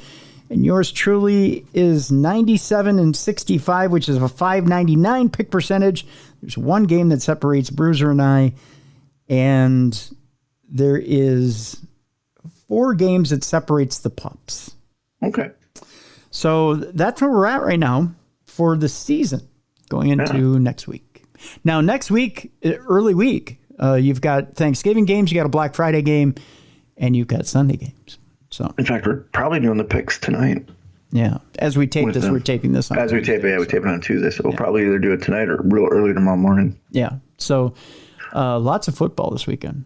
So it's a big week. It's a big week. And you know what? There's some easy picks this week. Should be easy picks. I was going to say it should be, but this season's been crazy. I mean, the Jets are starting Tim Boyle this week. The Seahawks are talking like Geno Smith is hurt, but they're saying he's questionable and that he's probably going to play. But there's Joe Burrow's out for the season. Mark Andrews for Baltimore's out for the season. Yep. Mark Andrews is the leading tight end in the NFL, and he's gone. Well, Baltimore still played well without Andrews. So they did. I'm not saying he's like, oh no, they're going to suffer, but that's still a big hit. Yeah. Because Lamar Jackson's banged up. He is, but Baltimore's still the number 1 seed right now in in the AFC. So I don't put anything past him. Yeah. Yeah. So that's Ziggy's picks. Again, folks, if you want to see how everything shook out and who won what game and where and how, and if you want to see video of the pups making their picks for this past week, you just go to darknessradioshow.com and Ziggy's picks. You click on Ziggy's picks and everything's right there. In this latest one, you can see how excited Ziggy gets. Oh, we have the logos in an envelope, and anytime I grab the envelope, right away, she wags her tail so much, Ziggy does, that she knocks herself off balance. Oh my gosh. That's how excited she gets to do this. So that's why when people complain about this part of the show, it's like, no, you don't understand. Like, she loves this. Yeah. You know, like, even if it wasn't on the show, I'd continue to do it just because of watching how happy she is. You know what I mean? Talia could give 2 shits. Talia's just like, oh, yeah, cool. Yeah, awesome. You know, but Ziggy gets, and it was, if you want, look at the latest video. Watch how excited she is when she's making her pick. Well, for not giving 2 shits, she sure does pick really well. Yeah. That's why I look at Talia like, come on. Like, at least give me a little excitement. Like, you're picking really good. Yeah, I'll say, boy, holy shit. And my buddy who every so often will take the dog's picks and go to Vegas with them, took Talia's picks this week. Cleaned up a bit. Let's just say she's getting some brand new toys are coming in the mail for her. Wow, look at that. Look at that. Yeah. I'm about to take Talia's picks and go play them. Yeah, there's a little bit of money to be had there. Yeah, he won a little bit, and he's like, she have any allergies? I said, no. He goes, she liked this stuff, and so he's sending her, like, a big box from Chewy is coming. So Wow. So there you go, folks. That's Ziggy's picks for the week. We got a couple of animal stories to close it out in honor of the right. Yeah. So a little bit of animal irony in our first story. Okay. An eco-activist trying to prove loggers had forced a brown bear out of its den was attacked by the animal itself. I just kicked these loggers out of here. Now you're here. Get the hell out of my lawn. Get off my lawn. Be free, bear. Be free. And then the bear goes, "Rawr, fuck you, rawr," and then goes after the guy. This reminds me of the bear man, the grizzly guy that was documenting grizzlies on Kodiak Island in Alaska. Mm-hmm. And there's a documentary about it. And the whole document's like him showing all that. And then it ends by him getting eaten by the bears that he was researching. It's like, they're wild animals, you idiot. That's true. That's true. By the way, the little Reddit thing I was going to go on, I won't go on it this week, maybe next week. With the kid in his mom's basement eating mac and cheese and hot dogs? Yeah. We'll save it for next week. Okay. Yeah. It's funny, though. I will tell you guys, to tease you, I actually got banned out of I don't think it's the official Minnesota Vikings Reddit page. I got banned initially for 14 days. Because some snot-nosed kid told me I was a fucking moron on my take on Kirk Cousins. The best part of that, too, is you list reasons why Cousins is not good, and all he comes back was, well, you're dumb. Yeah, he came back. No counteraction. What he came back with is one sentence. He said, if you think Kirk Cousins was the reason why the Vikings were losing, because they were losing at that point. Yep. They were 1-3. He said, you're a fucking moron. Yeah. To which I let it sit. I didn't say anything to little snot-nosed bling blong boy is what his name is on Reddit. Yeah, I named him. I let it sit. Yeah. So then when Kirko Klutzy went and tore his Achilles, and in came Josh Dobbs and did all that wonderful stuff, all I did was comment to him and say, well, that aged well. That's all I said. And then he, again, said another derogatory comment to me. And I proceeded to cut a wrestling promo on him that made him look like a fucking idiot. Because you threw facts at him. Yeah, because I threw facts. That's the best. When you argue with people online like that and you throw facts. I love when the response is, well, you're dumb. Well, okay, let's have a conversation. You say I'm a moron. This is the reason why I'm not a moron. You show me a reason why I'm a moron. Not, well, you're dumb. Yeah, and because I pointed out his intelligence level and the fact that he would probably get off on Julie dressing him in Kirk Cousins' Kohl's clothing with Kohl's bucks, they banned me for 14 days. That's great. And I love it. Yeah. So yeah, and I was told by the administrator that was just harsh. We had to take your comments off of the page because they went against our standards. I said, oh, really? Well, what did you do to the guy who called me a fucking moron? Because he was in violation too. Well, we emailed his mother. Now he's grounded. So yeah, there's more to the story, but I had to answer him the administrator back today because there were two other guys who piled on, who were making fun of people with mental illness by coming at me and saying, "Well, dude, maybe you should just calm down and take your meds," or and making fun of people with mental illness. And I said, "Well, what are you doing about these guys? Are they banned? They better be. They should be. Making fun of mental illness is no joke." Nope. I've yet to receive a response. And they reinstated me. That's the thing. When I came back at them and pointed out that, hey, I wasn't the one who attacked. So you're not banned anymore, huh? No. They reinstated me immediately. Oh, I can't wait till next week to hear the rest of the story. See what happens. Yeah. So, yeah, I don't know. So I told them, get your act together. Because you got trolls running around picking on people who are just pointing out facts. Yep. And if it's an opinion that they don't like, then you let them run roughshod over people and you don't clean up your own backyard. So clean up your own backyard. It's probably the administrator's kid. Don't worry, he's grounded now. We grounded him. We took away his iPad. Aw. What's he going to do? He won't be able to play Fortnite. Okay, back to the show.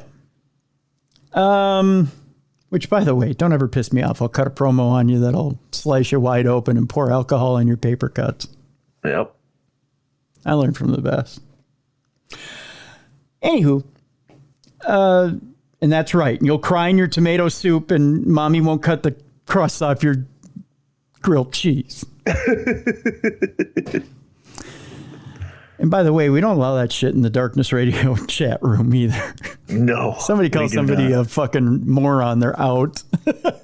Yeah, you've been kicking people. And the best thing is the people in that chat, they police for us. So, like, somebody comes up right away, it's at Tim. Hey, Tim. That's right. You're like, I got it, guys. Like, not on here 24/7, but I got it. That's right. So watch your P's and Q's. Okay, so back to the bear that didn't like the eco guy. It's trying to save his home. Yeah, it's trying to save his home. An eco-activist. That's right. An eco-activist who was trying to prove loggers had forced a bear out of its den was attacked by the animal in what a Polish official, Bruiser, described as an irony of fate. I'm about to tell a Polish joke after I was talking about being politically correct. The German protester had traveled to Poland's Carpathian Mountains along with another activist to prove that the bear had abandoned the den, this according to the Telegraph. But instead, the bear emerged from its den and surprised the pair before chasing them into the woods. What's he going to do? Is he going to hand him a treat? Run. Lay down, play dead, or get big. You're supposed to get big and yell back. Get big? What was he going to do? Stroke it?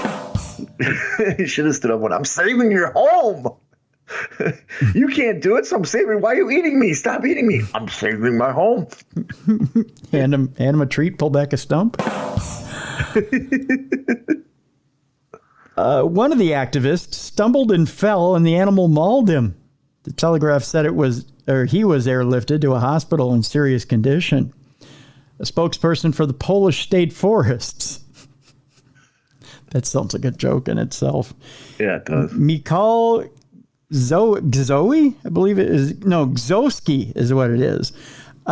Shared images of the bear approaching the activist and then him with shit running down his leg, taken by camera set up to monitor the lair. A grown male European brown bear can weigh up to 1,000 pounds, Bruiser, and stand at over 8 feet tall. Oh, yeah. So, yeah, go prove you're right. Go walk up to him and see. They're not ones to mess with. Yeah. Go walk up to him and see how he's doing. Quite an irony of fate. Pseudo-ecologists were attacking foresters, mountain rescue, and policemen, and now these people were saving their lives, he said. This is a quote from the Polish state forest guy. Yeah, saving their lives, huh? Yep. Bear says no. The Polish state forest guy also asked, will there be a Darwin Award? Oh. He said that referencing a tongue-in-cheek prize for those who tip chlorine into our gene pool by accidentally removing their own DNA from it. That's a quote from as well. I love this guy was mauled by a bear, taken to a hospital, barely hanging on, and the Polish people are just like, yeah, you're an idiot. Like they have no sympathy for this guy whatsoever. You tempt the bear, he comes after you. Yep. The Wild Carpathians Initiative, which the activists were part of, said they should not have disturbed the bear preparing for hibernation. No shit. Yeah, leave that to us. Yeah. Activists have expressed concern about deforestation in the Carpathian Mountains and how it might affect the Polish bear population of about 150. The Wild Carpathians Initiative spokesperson noted that a bear had previously attacked a forester in the same location and said the Forestry Service had failed to prevent further deforestation. I think that's because it's their job. Yeah. Yeah. That's what they get paid to do. That's right. That's why they're calling you a moron. Yep.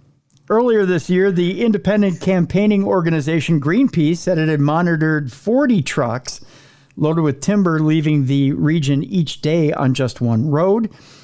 Mark, I believe this is Josefiak, the environmental policy officer for Greenpeace, said that only 3% of the forest is protected while the rest can be logged or built on.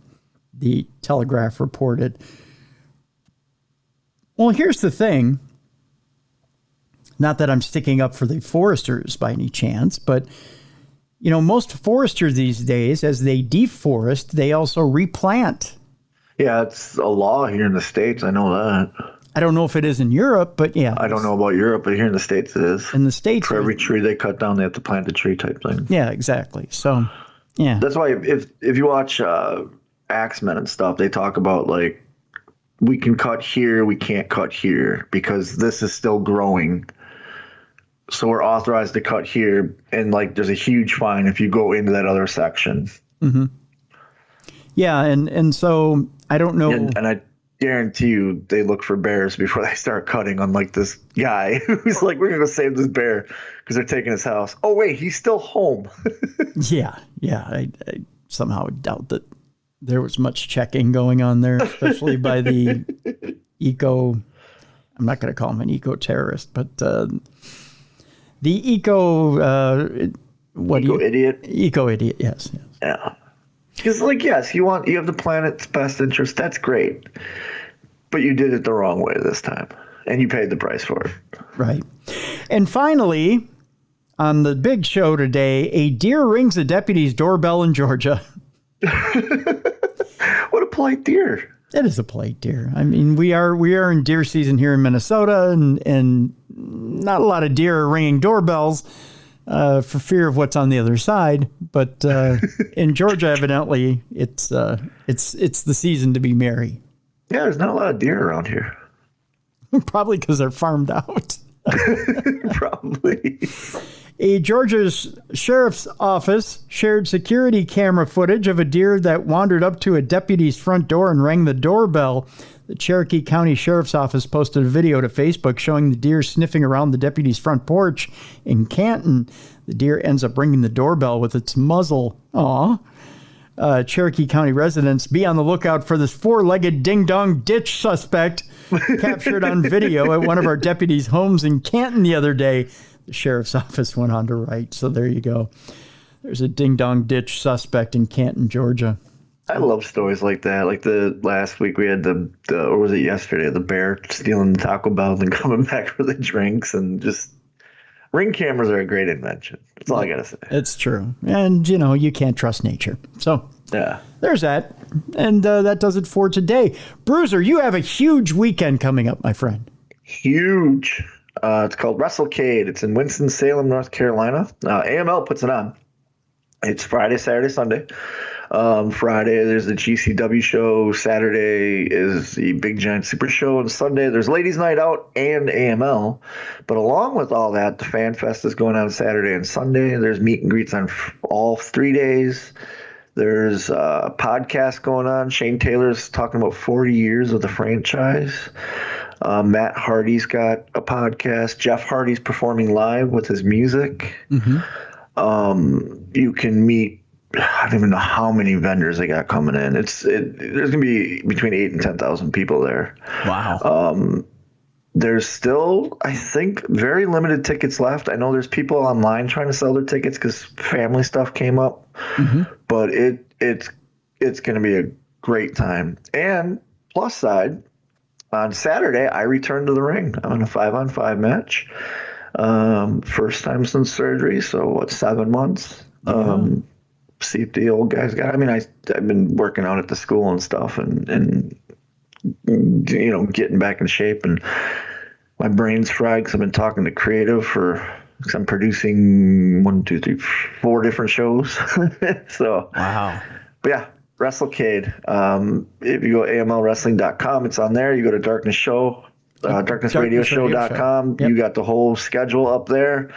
Come out, say hi. If you're a listener, please. I love talking to listeners when I do these appearances because it's good to see my two passions cross over with the paranormal and the wrestling. And I love when I see the wrestling fans at the shows. And come by, say hi, and if we got time, we'll give Cruiser a call, maybe like you did with your Absolutely. con. Absolutely. Yeah. I'd love to see people show up at WrestleCade, and I'd love to say hi to them if they're there talking to you.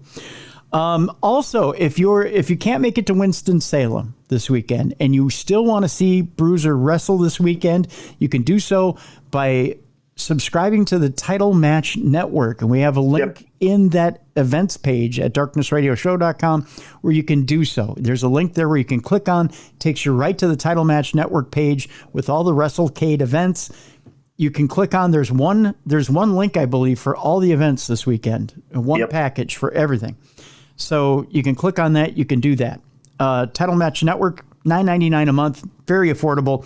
If you subscribe to Title Match Network, you can also follow AML Wrestling, which is Bruiser's home federation. You can now see Bruiser every month on AML Wrestling. So there you go. And I want to thank some of the listeners because I was talking to Telly, who owns Title Match Network. He runs Ladies Night Out, which is on Sunday, and I'm producing, doing agenting.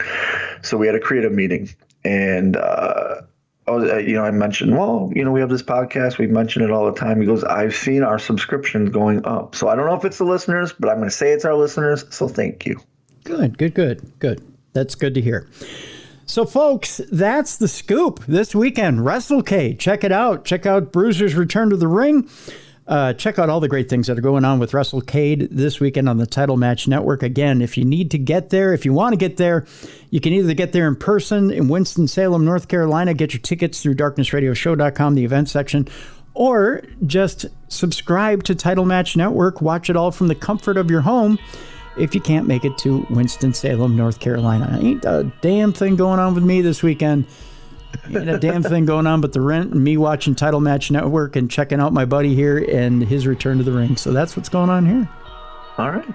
There you go. So that'll do it for today's program. Tomorrow on the big show, Lon Strickler. We're going to be talking monsters and cryptids. That's going on tomorrow with Lon Strickler. So that'll do it for the big show today. For Beer Steady Bruiser, I'm Tim Dennis. Thank you so much for spending your hard-earned time, listening to this program. We'll see you again tomorrow for the best in paranormal podcasting. This is Darkness Radio.